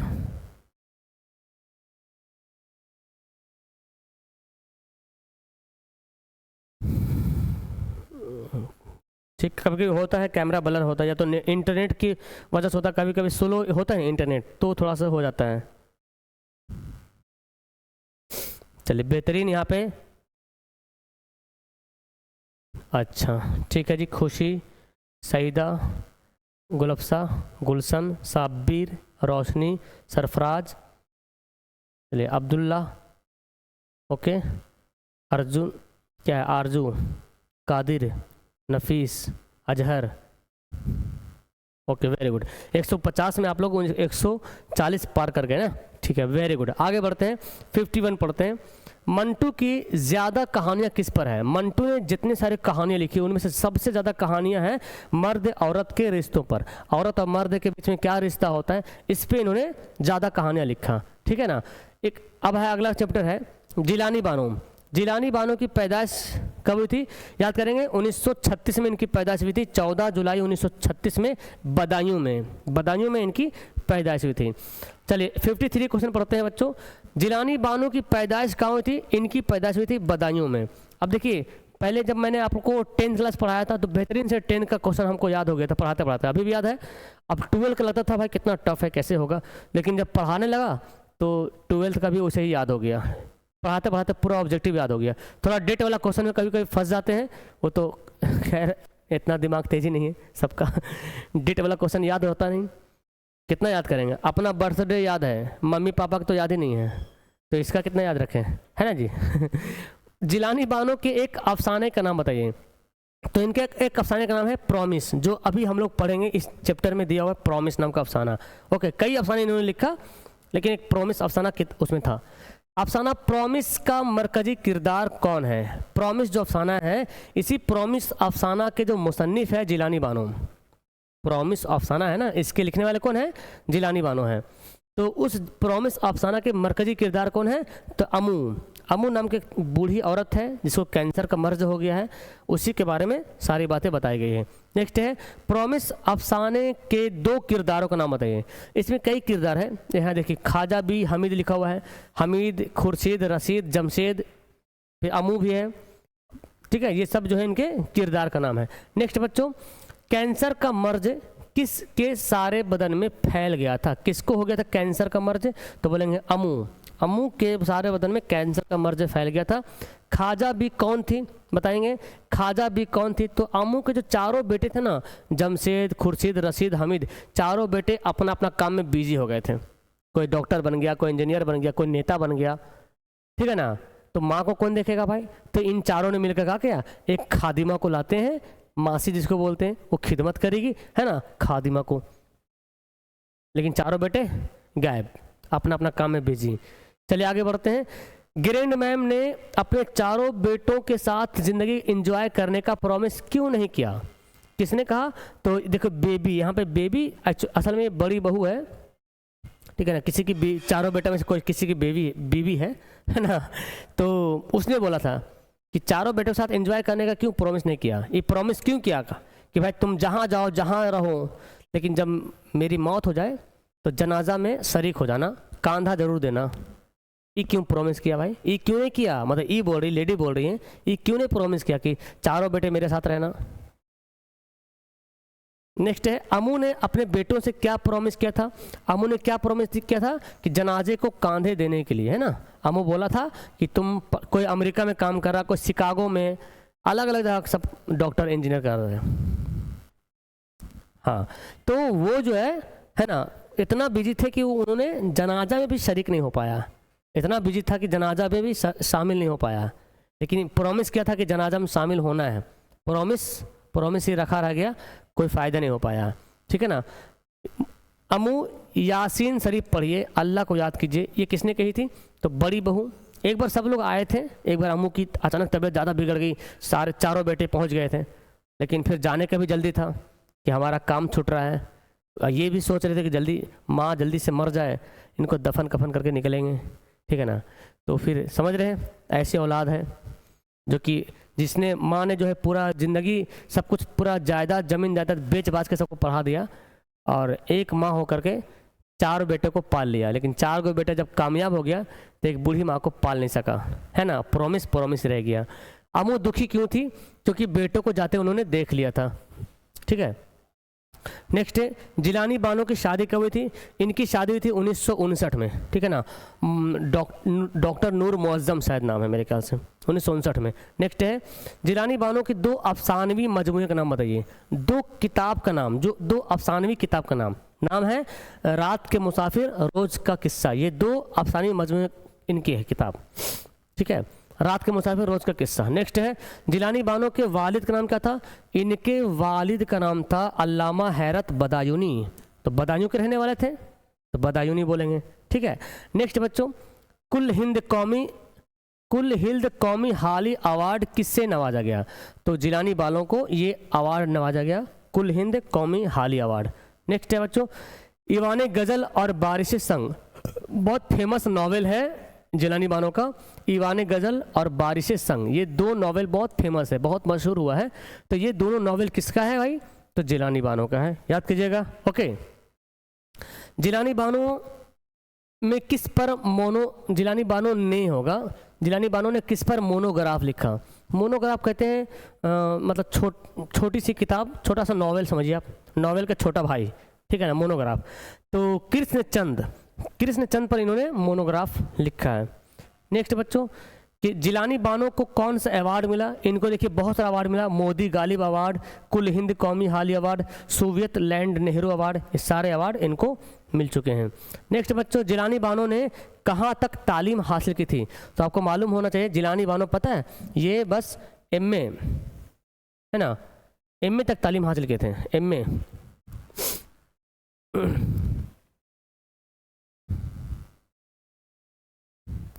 बहुत अच्छा। हाँ, तो जिलानी बानो केवल एमए तक तालीम हासिल की थी। एमए भी बहुत है, बीए के बाद एमए होता है, ठीक है। नेक्स्ट बच्चों, जिलानी बानो किस तौर पर मशहूर है, किस तौर पर मशहूर है, उनका नाम जो फेमस है किस तौर पे, तो अफसाना निगार, नॉवेल निगार, ये दोनों एरिया में इनका नाम फेमस है, दोनों एरिया में इनका नाम फटा हुआ है। अफसाना निगार भी बहुत अच्छे अफसाना निगार हैं ये, बहुत अच्छे, और नॉवेल निगार भी बहुत एक नंबर के, ठीक है। बहुत अच्छी अच्छी कहानियाँ लिखा, बहुत अच्छे से नॉवेल लिखा इन्होंने। अमू के कितने बेटे थे भाई, तो अमू के जो है 4 बेटे थे, खुर्शीद, हमीद, जमशेद, रशीद, ऐसे 4 बेटे का नाम है। देखिए दे ही दिया है, लीजिए पढ़िए यहाँ पे, देखिए जमशेद, रशीद, खुर्शीद, हमीद किसके बेटे थे, किसके बेटे हैं, तो अमू के 4 बेटे। नाम याद कीजिएगा, नाम याद रखेगा, ऑब्जेक्टिव में कभी कभी नाम भी आता है, इनमें से कौन अमू के बेटे हैं, कौन अमू के बेटे नहीं हैं, ऐसे आ सकता है। सैयद अजीज़ अहमद किस ओहदे से सुबकदोश हुए थे। अब ये अगला चैप्टर है सैयद अजीज़ अहमद वाला, जो चैप्टर है क्या नाम है चैप्टर का, चैप्टर का भोले बिसरे गीत है ना, भोले बिसरे गीत नाम है, ठीक है। तो सैयद अजीज़ अहमद किस ओहदे से सुबकदोश हुए थे, ये डायरेक्टर जनरल बने थे, ठीक है, उसी से ये रिटायर हो गए थे। नेक्स्ट बच्चों, कि सैयद अजीज़ अहमद का नवासा टेलीविज़न पर क्या देख रहा था, तो लिव ऑन इंटरनेट, ये कुछ ऐसा इंटरनेट पे कुछ देख रहा था, लिव था या लाइव। रवि रंजन कौन थे भाई, रवि रंजन जो है जहाँ सैयद अजीज़ अहमद जहाँ पे जॉब करते थे ना, तो वहीं पे उनका दोस्त था, नाम था रवि रंजन, एक साथी था जो भी काम करता था वो भी रवि रंजन, ठीक है। जब वो रिटायर हो गए तो रवि रंजन ही डायरेक्टर बना था फिर रिटायर के बाद। डॉक्टर की कौन सी बात सुनकर वो सन्नाटे में आ गए, तो डॉक्टर ने बोला मौत का वक्त करीब है। डॉक्टर पूछा उससे कि सिगरेट पीते हो, बोला हाँ, कहाँ है सिगरेट, निकाल के दे दिया डिब्बा, ठीक है। तो बोला ठीक है तुम्हारा मौत का वक्त करीब है। ये सुन करके जो है सैयद अजीज़ अहमद एकदम सन्नाटे में चला गया, भाई अब क्या हो गया। अगर कोई आदमी बोल दे तुम बस कल मरने वाले हो, और जो बोले वो हो जाए, सोचिए कैसी फितरत होगी। अगर इंसान को पहले पता चल जाए कि हम कल मरने वाले हैं, तो इंसान के साथ क्या फितरत होगी, सोच सकते आप, सोचिए। लेकिन वही तो पता नहीं इंसान कब इंसान की मौत हो जाएगी, आज है तो कल नहीं है, ठीक है ना। उनका अपना एक और पुराना साथी कौन था, तो सैयद अजीज़ अहमद का एक पुराना साथी था, मतलब जब उनकी बीवी उनके बेटे उनके साथ नहीं देते थे, उनको ताना देते थे, उनके साथ नहीं रहते थे, तो उनका एक था टेलीविज़न, सॉरी ट्रांजिस्टर, रेडियो से सुन के, है ना, रेडियो बजा के अपना जो है टाइम पास करते थे वो।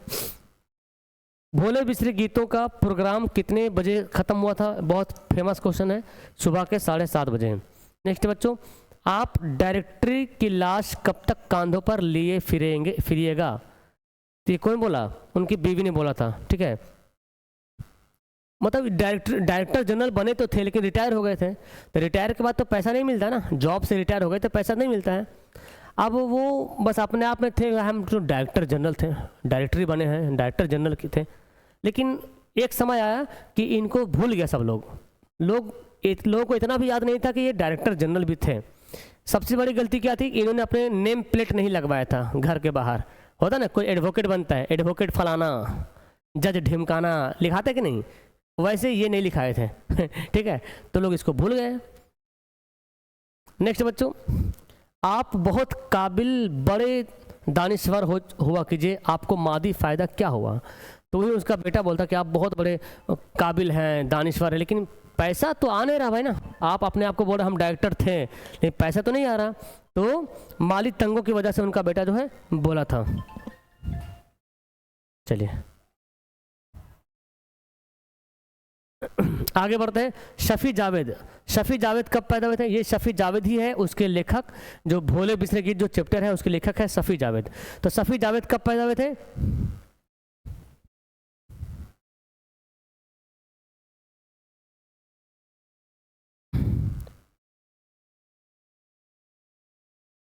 हाँ, उनकी पैदाइश हुई थी 1935 में। शफी जावेद की पैदाइश हुई थी 1935 में, ठीक है, 1935 में इनकी पैदाइश हुई थी। मेहरबानी करके अभी मैं पढ़ाने दीजिए, लास्ट टाइम सवाल जवाब कीजिएगा। ओके, अगला सवाल बच्चों, शफी जावेद कहाँ पैदा हुए भाई? इनकी पैदाइश हुई थी पता है मुजफ्फरपुर ना, मुजफ्फरपुर में पैदा हुए थे 1935 में, मुजफ्फरपुर में। चलिए नेक्स्ट पढ़ते हैं। शफी जावेद ने कहाँ से एमए किया? एमए इन्होंने कहाँ से किया था भाई? तो एमए इन्होंने किया था, एमए ना, ठीक है, इन्होंने जो एमए किया था पटना यूनिवर्सिटी से, पटना यूनिवर्सिटी से इन्होंने क्या एमए की पढ़ाई की थी। चलिए आगे बढ़ते हैं। नेक्स्ट दिया हुआ 85 कि शफी जावेद का पहला अफसाना कौन था? शफी जावेद का पहला अफसाना याद कीजिएगा, बहुत फेमस एक क्वेश्चन है। तो इनका जो पहला अफसाना था आट और तंबाकू, क्या नाम है? आट और तंबाकू। ओके, शफी जावेद का पहला अफसाना क्या था? आट और तंबाकू। आपका कोई भी सवाल जवाब है प्लीज़ वीडियो के लास्ट टाइम कीजिएगा, अभी मुझे पढ़ाने दीजिए, लंबी क्लास होने वाली इसीलिए, ठीक है। आगे बढ़ते हैं। शफी जावेद के एक अफसानवी मजमूए का नाम बताइए। इनके एक अफसानी मजमूए का नाम क्या था? रात, शहर और मैं, आट और तंबाकू, यही तो है, आट और तंबाकू इनके अफसानी मजमूए का नाम है। नेक्स्ट है क्वेश्चन है, सैयद अजीज अहमद ट्रांजिस्टर क्यों ढूंढ रहे थे? बताइए, सैयद अजीज अहमद क्यों ढूंढ रहे थे ट्रांजिस्टर? तो अकेलापन की वजह से ना, अकेलापन, अपना अकेलापन को दूर करने के लिए ट्रांजिस्टर ढूंढ रहे थे। ट्रांजिस्टर मिल जाने के बाद अजीज अहमद का चेहरा कैसा खिला पाया? जब ट्रांजिस्टर खोजा, बस पहले रखा हुआ था, फिर तो जॉब लग गया था उनका, तो जब रिटायर हो गए थे तो घर में भी पैसा तो आना बंद हो गया, तो बीबी बेटा सब ताना देने लगे। एक सबक भी मिलता है भाई कि जब तुम कमाओगे ना तभी तुम्हारी वैल्यू होगी, नहीं कमाओगे तो कोई नहीं पूछेगा, ठीक है। सैयद अजीज अहमद डायरेक्टर थे, पैसा कमाया, लेकिन जब रिटायर हो गया, पैसा आना बंद हो गया, तो उनकी बीवी बेटे भी ताना दे रहे कि तुम करते क्या हो, पैसा तो कमा ही नहीं रहे हो। तो ये असल हमारे समाज में भी ऐसा है कि जब पैसा कमाते हैं तभी लोग पूछता है ना। आज तुम्हारे पास पैसे हैं ना, सब कोई पूछेगा, आगे पीछे घूमेगा, पैसा नहीं है तो कोई नहीं पूछेगा।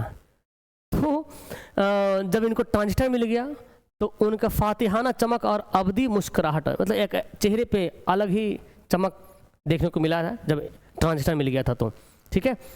ट्रांजिस्टर मिल जाने के बाद सेम क्वेश्चन है, हाँ वही सेम क्वेश्चन है। नेक्स्ट है, सलाम बिन रज़ाक को किस साल साहित्य अकादमी इनाम मिला? सलाम बिन रज़ाक को जो साहित्य अकादमी अवार्ड मिला था 2004 में। एक किताब इनका था शिकस्ता बुतों के दरमियान, उन्हीं के लिए इनको अवार्ड मिला था 2004 में। नेक्स्ट बच्चों, किन दो ज़बानों के अदब से सलाम बिन रज़ाक का अदबी ताल्लुक था? सलाम बिन रज़ाक, अरे चैप्टर का नाम है इब्राहिम सक्का, उसी चैप्टर से सवाल है। सलाम बिन रज़ाक, इब्राहिम सक्का जो है अफसाना के लेखक है, मुसन्निफ है, तो उसी बारे में बोला गया सलाम बिन रज़ाक का किस अदबी ताल्लुक है, किस ज़बान से? तो उर्दू और हिंदी से इनका ताल्लुक है। हालांकि मराठी के थे, तो इन्होंने उर्दू में भी लिखा है अफसाना। सलाम बिन रज़ाक के हिंदी अफसानों के मजमूए कामधेनु कब शाया हुआ था?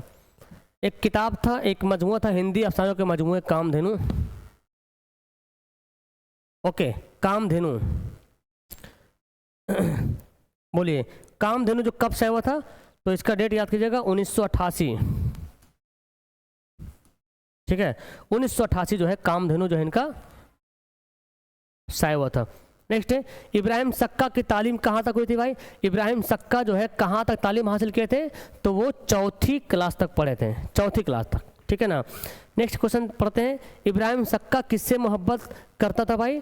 तो बेदार खां देशमुख की बहन से। किससे करता था? बेदार खां देशमुख की बहन से मोहब्बत करता था। बेदार खां देशमुख गांव का बहुत बलवान आदमी था, ताकतवर इंसान था और बहुत दबंग आदमी था, और इब्राहिम सक्का पानी भरता था, 2 कौड़ी का इंसान था वो, मान लीजिए, है ना। तो लेकिन फिर भी मोहब्बत किसी से भी हो जाती है, यहाँ पे वही देखने को मिला। इस अफसाना में किस गांव का किस्सा बयान किया गया है? कौन गांव का किस्सा है भाई? धूरन गांव का किस्सा है, ठीक है। नेक्स्ट है, अफसाना इब्राहिम सिक्का के खालिक कौन है? इब्राहिम सिक्का जो अफसाना है उसके खालिक कौन है, इसके मुसन्निफ कौन है? तो सलाम बिन रज़ाक इसके मुसन्निफ है। 97 क्वेश्चन पढ़ते हैं, अब्दुल्ला रहमान और अब्दुल्ला भैंसा कौन था? ये स्कूल टीचर और सरपंच का लड़का था ना, अब्दुल्ला रहमान स्कूल का टीचर था, अब्दुल्ला भैंसा था सरपंच का लड़का। नाम भी खतरनाक ठीक है। इब्राहिम सक्का अफसाना का मरकजी किरदार कौन है? इब्राहिम सक्का जो है वो खुद इब्राहिम सक्का के ही नाम पे पड़ा है, तो इब्राहिम सक्का ही मरकजी किरदार है। और इनको अबू बोला जाता था, अबू, ठीक है ना, पुकारो नाम बोलिए, उर्फ अबू था। इब्राहिम सक्का की मौत किस हालत में हुई थी? तो महबूबा की कब्र से लिपट कर। पता चला कि बेदार खां देशमुख की बहन की मौत हो गई है ना, तो किस लिए मौत हुई किताब में जिक्र नहीं किया है, लेकिन फिर कल होकर देखता है कि उसी कब्र पे इब्राहिम सक्का की भी लाश पड़ी हुई है। चलिए, तो देखो ऐसा आशिक होना चाहिए क्या जी? अगर महबूबा की मौत हो गई तो आशिक भी जाके मर जाए, ये मोहब्बत का मिसाल है, ठीक है। सलाम बिन रज़्ज़ाक़ कब पैदा हुए थे भाई बताइए? सलाम बिन रज़्ज़ाक़ की पैदाइश कब हुई थी? बोलिए, इनकी पैदाइश कब हुई थी बच्चों? तो याद करेंगे 1941, 10 नवंबर 1941 में इनकी पैदाइश हुई थी। अभी तो हम लोग आधा सफ़र किए हैं, अभी आधा सफ़र हमारा बाकी है, अभी आधा सफ़र हमारा बाकी है। चलिए बताइए आप लोग कितना बना लिए हैं? 200 क्वेश्चन कंप्लीट किए, अभी 200 क्वेश्चन और बाकी है। ये पूरी कंप्लीट वीडियो आपके लिए होगा। इस वीडियो को लाइक कर लीजिएगा, लाइक वाला कैटेगरी में आपका चला जाएगा, बाद में रिवीजन करेंगे, खोजने की आवश्यकता नहीं पड़ेगी। नस नहीं काट, अभी लोग जो नस काटे वो नस नहीं काटे, ऊपर वाला नस काट रहे हैं, वो तो सिरा काट रहे हैं। धमनी काटेगा तो मज़ा आएगा ना, धमनी अगर काट ले तब मज़ा आएगा। वो जो नस काटे थे, ऊपर वाला जो नस काटते हैं ना, वो सिरा है, सिरा, तो उसमें तो ब्लड वापस हो रहा ना, और उसके अंदर में धमनी है, मोटी नसें हैं, वो कटेगा तब तो इन्ना लिल्लाहि व इन्ना इलैहि राजिऊन हो जाएगा। ठीक है। चलिए, बहुत अच्छा।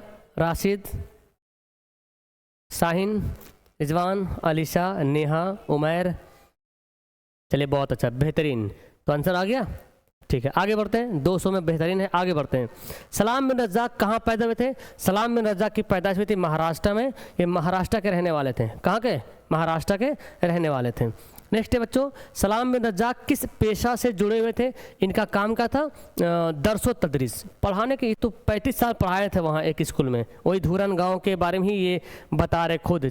उसी स्कूल में वो मास्टर पढ़ाते थे, मतलब धूरन गाँव के स्कूल में पढ़ाते थे वो। और पढ़ाने के बाद फिर और आगे तरक्की किया, तो उसी स्कूल को इंस्पेक्टिंग करने के लिए वो गए थे। तब जब कहानी बताते कि भाई हम स्कूल में बहुत पहले पढ़ाते थे, ऐसी मामला भी एक कहानी है, तो बताते हैं इब्राहिम सक्का के बारे में।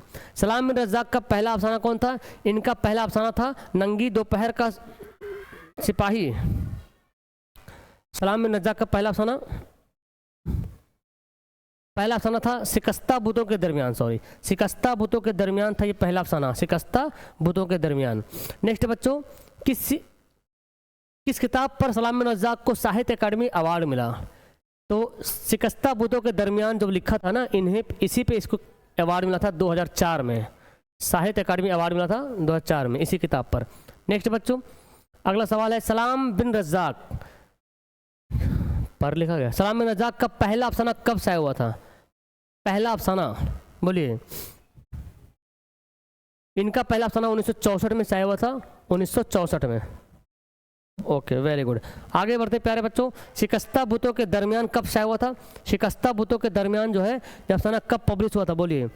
तो इनका पहला अफसाना था 2001 में ये पब्लिश हुआ था, 2001 में पब्लिश हुआ था। नेक्स्ट है, सलाम बिन रज़्ज़ाक़ के हिंदी अफसानों का मजमूआ का नाम क्या है?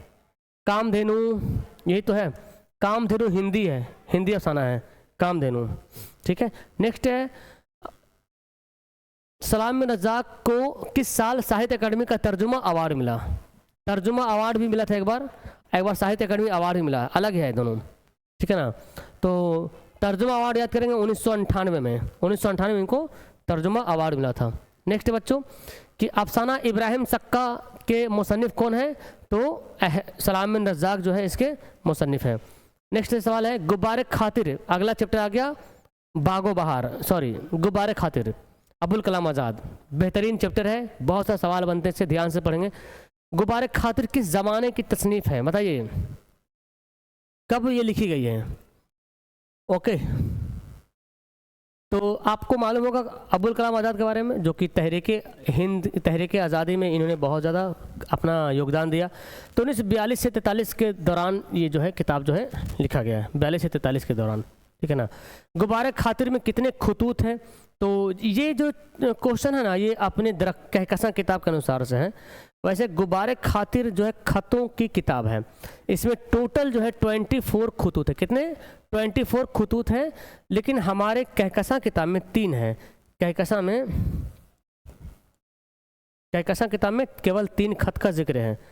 तो ऑप्शन के अनुसार टिक लगा दीजिएगा, ठीक है। आगे बढ़ते हैं।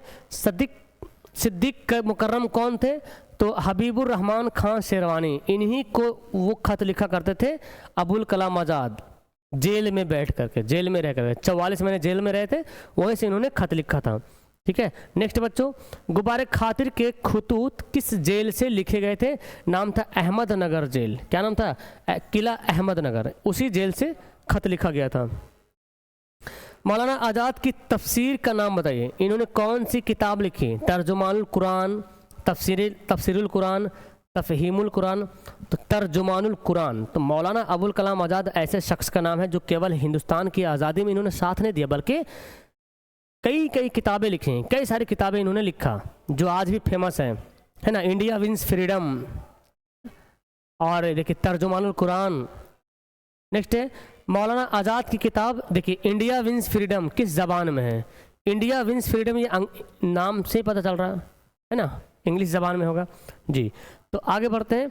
मौलाना आज़ाद किस जुर्म में जेल गए थे, तो भारत की आज़ादी के लिए, भारत की आज़ादी के लिए इन्होंने अपना योगदान दिया, लड़ाई लड़ा, उसी के लिए अंग्रेज़ जो है, हालांकि इनको तो जेल भेजा था। ये अखबार निकाले थे अल हिलाल अल बिलाग, यही दोनों अखबार इतना ऐसा अखबार था कि जो अंग्रेज़ों को चुभ गया था, और इसको बंद कर दिया, अखबार को बैंड कर दिया, और जो इसको भेज दिया जेल, ठीक है।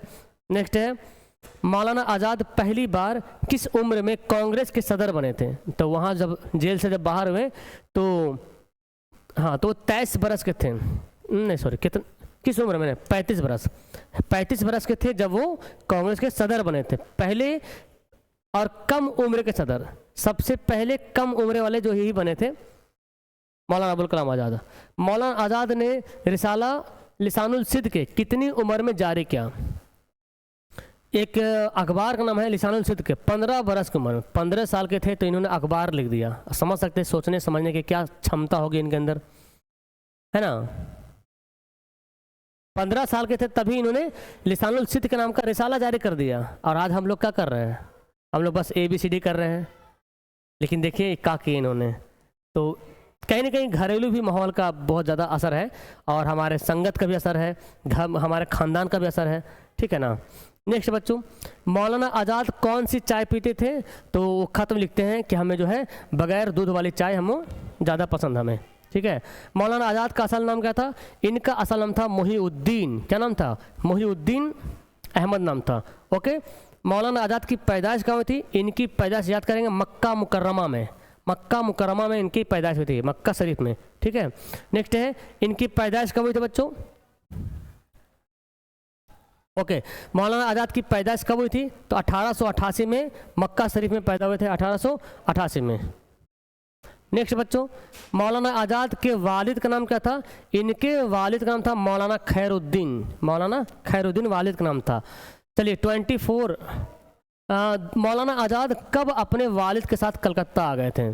तो बचपन में ही, है ना, क्योंकि इनके वालिद साहब क्या कहते हैं, सऊदी अरब में कोई सा टीचर के काम करते थे, टीचिंग करते थे, तदरीस का काम, फिर वो कलकत्ता आ गए थे बचपन में ही। नेक्स्ट बच्चों, कि मौलाना आज़ाद की शादी कब हुई थी? इनकी शादी कब हुई थी? 2008-9 के आसपास में होगा, 2006-7, 2006 या 7 में इनकी शादी हो गई थी।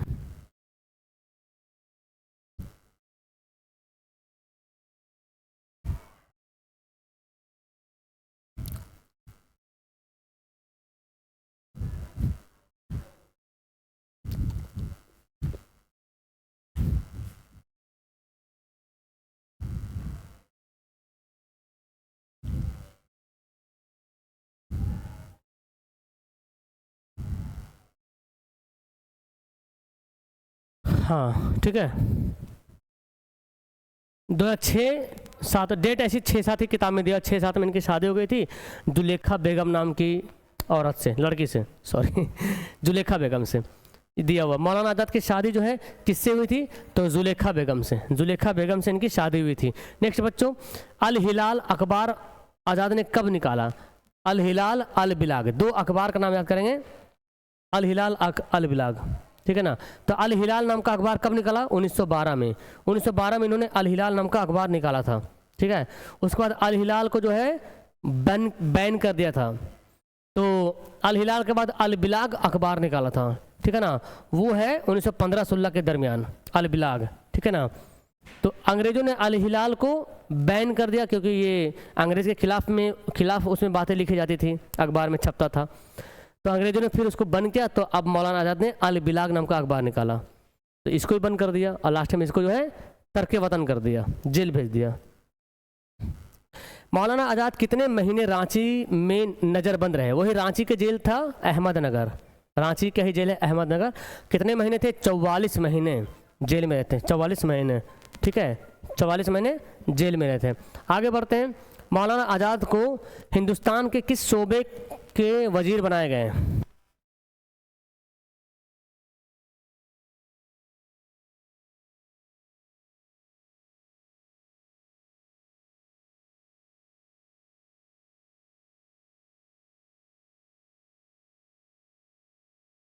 चलिए।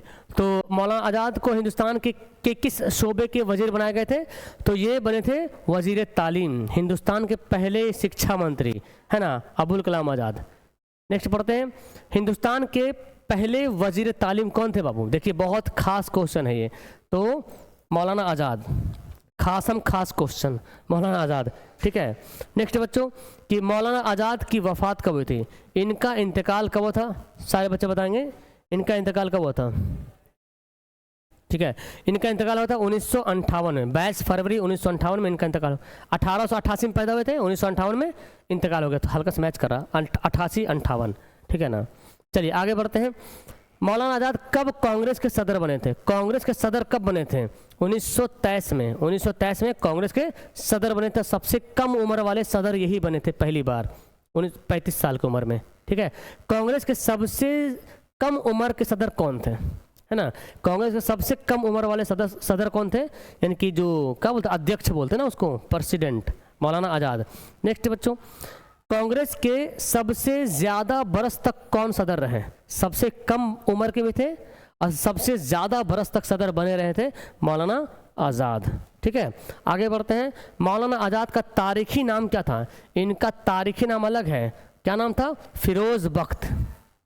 सवाल आएगा, बचपन का नाम कुछ और था इनका, ठीक है ना, तारीखी नाम अलग है, फिरोज़ बख्त। मोहिउद्दीन नाम है बचपन का नाम, मोहिउद्दीन असल नाम, तारीखी नाम फिरोज़ बख्त। अंग्रेज़ों ने अल हिलाल को कब बंद कर दिया था, 1914 में, अल हिलाल को 12 में निकाला था, 14 में बैन कर दिया था, ठीक है, ठीक है। तो 1912 में अल हिलाल को पब्लिश किया गया था, 1914 में बन गया, फिर 15-16 में अल बिलाग निकाला था। नेक्स्ट बच्चों, मौलाना आज़ाद कांग्रेस के में कब शरीक हुए, मतलब कांग्रेस में कब शामिल हुए, जब जेल से छूटा तो गांधी जी वगैरह मिले और बोले आइए हमारे साथ मिलिए और तहरीक करते हैं, अंग्रेज़ों के खिलाफ लड़ते हैं, 1920 में ये शामिल हुए थे, ठीक है, 1920 में। नेक्स्ट बच्चों, मौलाना आज़ाद के वालिद का इंतकाल कब था, इनके वालिद का इंतकाल याद करेंगे, 1908 में इनके वालिद का इंतकाल हो गया था। चलिए आगे बढ़ते हैं, मौलाना आज़ाद ने कहाँ की चाय की तारीफ़ की, तो कहते थे कि चीन की चाय मुझे ज़्यादा पसंद है, क्योंकि चीन में लोग जो चाय पीते हैं ना वो केवल चाय होते हैं, चाय पत्ती होता है, लेकिन हमारे यहाँ दूध डाल देते हैं, पतरस डाल देते हैं, और क्या अदरक डाल देते हैं, है ना, बहुत कुछ डाल देते हैं, चाय नहीं मानो कि कुछ और हलवा बन गया वो। तो असल में चाय मतलब होता है कि चाय की पत्ती पानी हो और चाय की पत्ती हो, वही चाय है, चीनी भी नहीं, नमक भी नहीं, बस वही चाय, समझा रहा। नेक्स्ट बच्चों, गुफ्तगू नज़म, अब नज़म का सेक्शन शुरू हो गया, नज़म गुफ्तगू पढ़ते हैं। गुफ्तगू नज़म जो है किस शायर की लिखी हुई है, तो नज़म से थोड़ा, नज़म गज़ल से ज़्यादा क्वेश्चन नहीं आता है, कम क्वेश्चन आता है, ज़्यादातर क्वेश्चन आपको अफसाना से, मजमून से मिलेगा, ठीक है। तो गुफ्तगू नज़म की किस शायर की लिखी हुई है? तो अली सरदार जाफरी। अली सरदार जाफरी ने गुफ्तगू नज़म लिखा। एक नज़म और है मेरा सफ़र। दोनों गुफ्तगू नज़म को शायर ने किसके नाम किया? तो हिंदू पाक की दोस्ती के नाम से। जो अली सरदार जाफरी है, इस नज़म में हिंदुस्तान पाकिस्तान की दोस्ती कैसे बने उस पर बात करते हैं, ठीक है ना। शामी मुलाकात कब तक चलेगी? नज़म का हिस्सा है। वो कहते हैं नज़म में कि शामी मुलाकात जो है, हाँ, सुबह तक चलेगी, सुबह तक चलेगी, ठीक है। नेक्स्ट है अल्फाज के हाथों में क्या है? तो कहते हैं 10 संग 10 नाम। अल्फाज के हाथों, हम लोग हिंदुस्तान वाले कुछ ऐसे अल्फाज बोल देते हैं जो पाकिस्तानियों को बुरा लगता है, पाकिस्तानी वाले ऐसे कुछ अल्फाज बोलते हैं जो हिंदुस्तानियों को बुरा लगता है। तो अल्फाज एक जहर का जाम है, तंज कसते हैं, ठीक है। तो संग 10 नाम है ये। नेक्स्ट है कि तंज कैसा जाम है? तंज जो है एक जो है जहर का जाम है। तंज कसना समझो जहर दे रहे हैं हम, ओके। किसके चटकने की सदा आती है? तो बोलेंगे गुंचों के चटकने की सदा आती है। ये नज़म का हिस्सा है, नज़म पढ़ेंगे उसमें से दिया हुआ है, ठीक है। गम क्या है? खमदार से आप क्या समझते हैं? खमदार मतलब क्या होता है? खमदार मतलब क्या होता है? रेगिस्तान, तोहफा, टेढ़ा।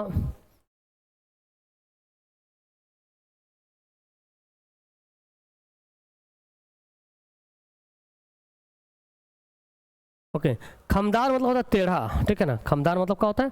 टेढ़ा होता है। चलिए आगे बढ़ते हैं। तारों भरी रात किस तरह चलती है? तारों भरी रात कैसे चलती है? तो हंसती हुई चलती है। ये भी नज़म का हिस्सा है। तारों भरी रात हंसती हुई चलती है। नेक्स्ट है अली सरदार जाफरी की पैदाइश कब हुई थी? अली सरदार जाफरी, इनकी पैदाइश कब हुई थी बच्चों? बताए सारे बच्चे, अली सरदार जाफरी की पैदाइश कब हुई थी? ठीक है, अली सरदार जाफरी जो नज़म गुफ्तगू लिखा और मेरा सफ़र लिखा, इसकी पैदाइश 1913 में हुआ था, 1913 में, ठीक है।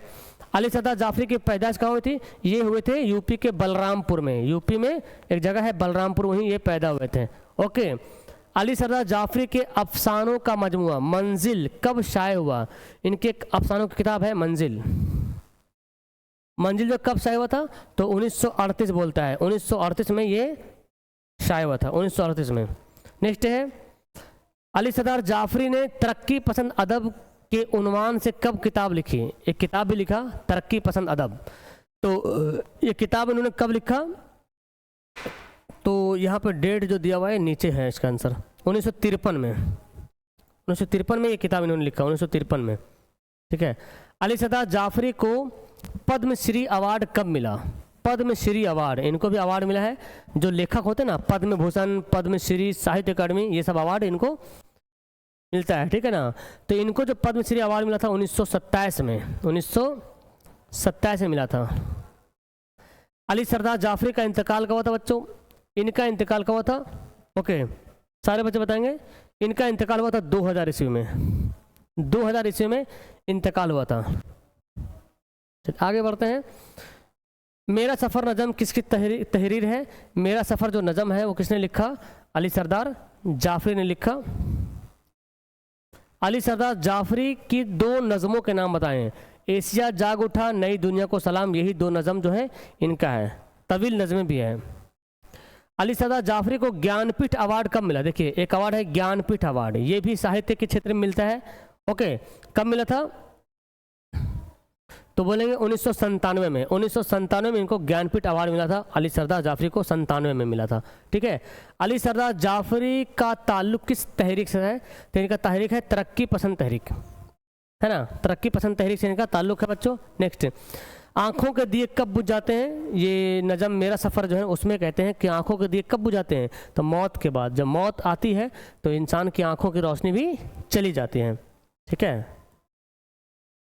शायर ने तड़पते कतरे की क्या खूबी बयान की है? शायर कहता है कि इंसान एक तड़पता कतरा है ना। हाल और मुस्तकबिल में मसरूफ़, बुलबुला का कतरा, हाँ, यही हाल और मुस्तकबिल में इंसान मसरूफ़ है। हाल के बारे में अभी बिजी है, अब फ्यूचर के भी सोच के जो है परेशान हो रहा है, ठीक है ना। तो ये हो जाएगा। तो आगे बढ़ते हैं बच्चों। नेक्स्ट दिया हुआ है मौत के बाद शायर किस तरह अमर हो जाएगा? तो शायर कहता है कि मौत के बाद मौत नहीं, क्योंकि हम जब मर जाएंगे तो ऐसा काम करके जा रहे हैं कि दुनिया मुझे याद रखेगी। और आज हम लोग पढ़ रहे हैं, आज भी अली सरदार जाफरी का नाम लिया जा रहा है। तो मौत के बाद मौत नहीं है। तो ये नज़म बताता है कि हम ऐसा काम करें दुनिया में कि हम मर जाए लेकिन हमारा नाम रहे, लोग जाने कि कोई था इंसान, है ना। तो जब नाम रहता है तो अमर ही माना जाता है उसको, ठीक है। नेक्स्ट बच्चों, जबान के पत्ते से आवाज़ की तितली है जी, तितली होगा, ठीक है, मिस्टेक है, तितली उड़ जाएगी। शायर किस हकीकत की तरफ इशारा करता है? तो मौत का वक्त करता है, कि मौत का जब वक्त आएगा ना तो जबान की जो मतलब जबान से जो बोलते हैं ना वो भी हमने बोल नहीं पाएंगे, हमारा पूरा जिस्म का जो पार्ट है वो भी काम करना बंद कर देगा, ठीक है। अली सदा जाफरी की 2 तनकीदी किताबों का नाम बताएं। तो इकबाल सनासी, पैगम्बरान सुखन, यही तो है इनकी 2 किताब का नाम, तनकीदी किताब का नाम। उरूस का क्या माना होता है? उरूस मतलब होता है, उरूस माना क्या होता है? दुल्हन होता है, ठीक है, उरूस माना दुल्हन होता है। नेक्स्ट है खेती नज़म, अगला चैप्टर है नज़म खेती। नज़म खेती किस हैयत है? तो नज़म खेती जो है एक आज़ाद नज़म है, मतलब आज़ाद नज़म टाइप का है, ठीक है। खेती नज़म के शायर कौन है? नज़म जो खेती है उसके जो शायर है अमीक हनफी, याद कर लीजिएगा, शायर का नाम अमीक हनफी नाम है। सब्ज को जर्रे बनाने की इजाज़त हमें मरहमत करता है ना। तो किसके बारे में बोला गया है? ये वक्त के बारे में बोला गया कि वक्त आता है जब हम सब्ज को जर्रा बनाते हैं, है ना। हमारी ज़िंदगी एक दिन कामयाब भी होती है कि नहीं। हर इंसान की ज़िंदगी में एक कभी न कभी ऐसा पल आता है जो अपने आप को कामयाब फील करता है, ठीक है। तमाम इंसान किसकी तख्लीक है? जितने सारे इंसान हैं सब वक्त की तख्लीक, है ना। किसकी खेती है, सॉरी, किसकी खेती है? तो वक्त की खेती है। जितने सारे इंसान हैं वो वक्त की खेती है। नेक्स्ट बच्चों, खेती नज़म का मरकजी किरदार कौन है? जो नज़म खेती है इसके मरकजी किरदार वक्त ही है। वक्त को ही बताएगा कि वक्त जो है सबसे बड़ी खेती है। और वक्त में क्या होता है, देखिए, इंसान जब पैदा होता है फिर धीरे धीरे बड़ा होता है, फिर तरक्की करता है, एक दिन बूढ़ा हो जाता है, तो फिर इंतकाल कर जाता है अक्सर में। तो वक्त मतलब कैसे फसल रोपें और जब धान आ गया, जैसे फसल है तो फसल पूरा पक गया तो काट लेते हैं, वैसे इंसान का एक वक्त आता है जब वो उसकी मौत हो जाती है। वैसे मौत का तो कोई वक्त है नहीं, लेकिन एक बताता अक्सर व बेशतर ऐसा होता है कि अगर इंसान एक्सीडेंट ना हो, कोई दिक्कत ना हो, तो बूढ़ा ही होके मरता है ना। नेक्स्ट, वक्त क्यों खुश होता है भाई? तो वक्त होता है बदमस्त पाकर। जब कोई इंसान तरक्की करता है तो उसका वक्त बहुत खुश होता है, ठीक है। हाँ, नेक्स्ट बच्चों, वक्त इंसान को क्या मौका देता है? वक्त इंसान को क्या मौका देता है भाई? तो खुशहाली का मौका देता है, ठीक है। चलिए आगे बढ़ते हैं। अमीर हनफी की पैदाइश कब हुई थी?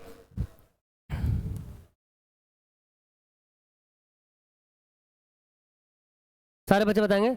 अमीर हनफी की पैदाइश कब हुई थी? तो 1928 में अमीर हनफी की पैदाइश हुई थी, 1928 में।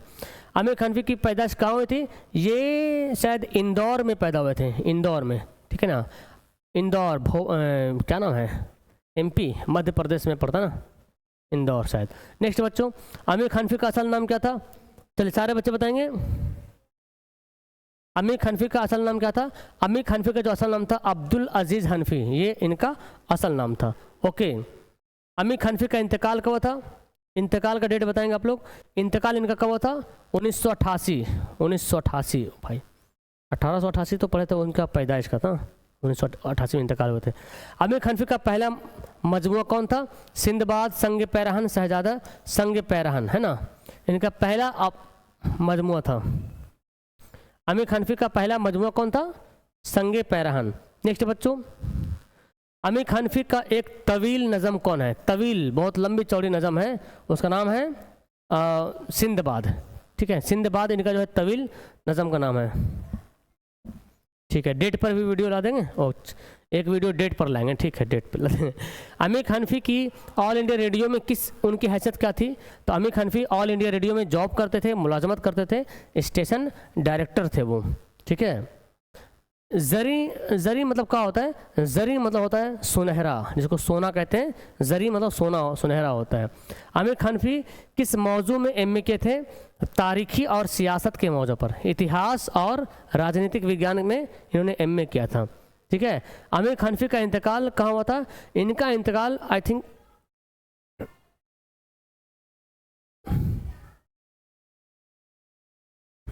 दिल्ली में, दिल्ली में इनका इंतकाल हो गया था, दिल्ली में इनका इंतकाल हो गया था। इंदौर में पैदा हुए थे, दिल्ली में इनका इंतकाल हो गया था। आमिर खान हनफी का तवील नज़म कौन है? तवील नज़म सिंदबाद, शहजादा, सैयारगा, सबे गस्त, सूरतुल कानूस, सिलसिलातुल जुर्स, ये सभी नज़म हैं आमिर खान हनफी की, लंबी लंबी नज़में हैं, तवील नज़में हैं। ठीक है। आमिर खान हनफी की तनकीदी किताब कौन है? तो शोले की शनाख्त, शेरे दिगर अस्त, ये दोनों जो है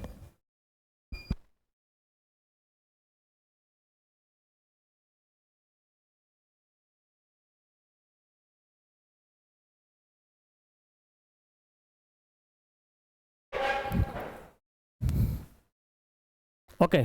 थोड़ा सा इंटरनेट लाइट का दिक्कत हो गया, आप लोग पढ़िए, बाकी तो सब ठीक ठाक दिख रहा। लाइट कट गई है, ठीक है ना, और बहुत देर से कटी हुई है, इन्वर्टर आवाज़ कर रही है, तो हम नहीं चाहता कि वीडियो हमारा लास्ट हो जाए। जब तक चलते हैं, जब तक है सांस तब तक है आस, ठीक है। तो हम दिखे या ना दिखे, ये दिख रहा होगा ठीक है। नेक्स्ट बच्चों, आमिर खान हनफी कैसे शायर है? आमिर खान हनफी जो एक जदीद दौर के शायर है ना, जदीद दौर के, मॉडर्न एज के शायर हैं। चलिए आगे बढ़ते हैं। नेक्स्ट दिया हुआ है अकबर इलाहाबादी किस तरह के शायर में शुमार होता है? बर्क कलेसा एक नज़म है, बर्क कलेसा, उसके जो लिखने वाले अकबर इलाहाबादी। तो अकबर इलाहाबादी किस तरह के शायर हैं? तो नुमाइंदा नज़मगो शायर हैं। ओके, ऑप्शन ए हो जाएगा। नेक्स्ट है अकबर इलाहाबादी किस पर्चे के नवरत्नों में शुमार होते थे? तो अकबर अवध पंच में ये नवरत्न थे। ठीक है, अकबर अवध पंच में। नेक्स्ट बच्चों कि नज़म बर्क कलेसा, बर्क कलेसा के खालिक कौन है बच्चों? तो अकबर इलाहाबादी बर्क कलेसा के खालिक है। नेक्स्ट है शायर को मिस कहाँ मिली थी? इनको मिस कहाँ मिली थी? तो कलेसा में, कलेसा कहते हैं गिरजाघर, वहीं मिस मिली थी, और फिर मिस से मिलने के बाद शेर व शायरी शुरू हो गया इनका। शायर ने उस नज़्म में गुलशन फितरत की बहार किसको बोला? तो मिस को बोला था, गुलशन फितरत की बहार। ठीक है। दौलत इज़्ज़त ईमान, दौलत इज़्ज़त ईमान किसके कदमों पर शायर निसार करना चाहता है? तो निसार होगा, ठीक है, नून होगा, नून से निसार करना चाहता है। तो वही महबूबा, वही जो मिस थी ना, उसे पे निसार करना चाहता है। ठीक है। नेक्स्ट है अकबर इलाहाबादी का पूरा नाम क्या है?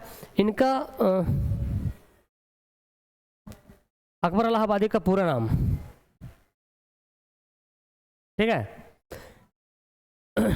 अकबर हुसैन, ठीक है, अकबर हुसैन का पूरा नाम था।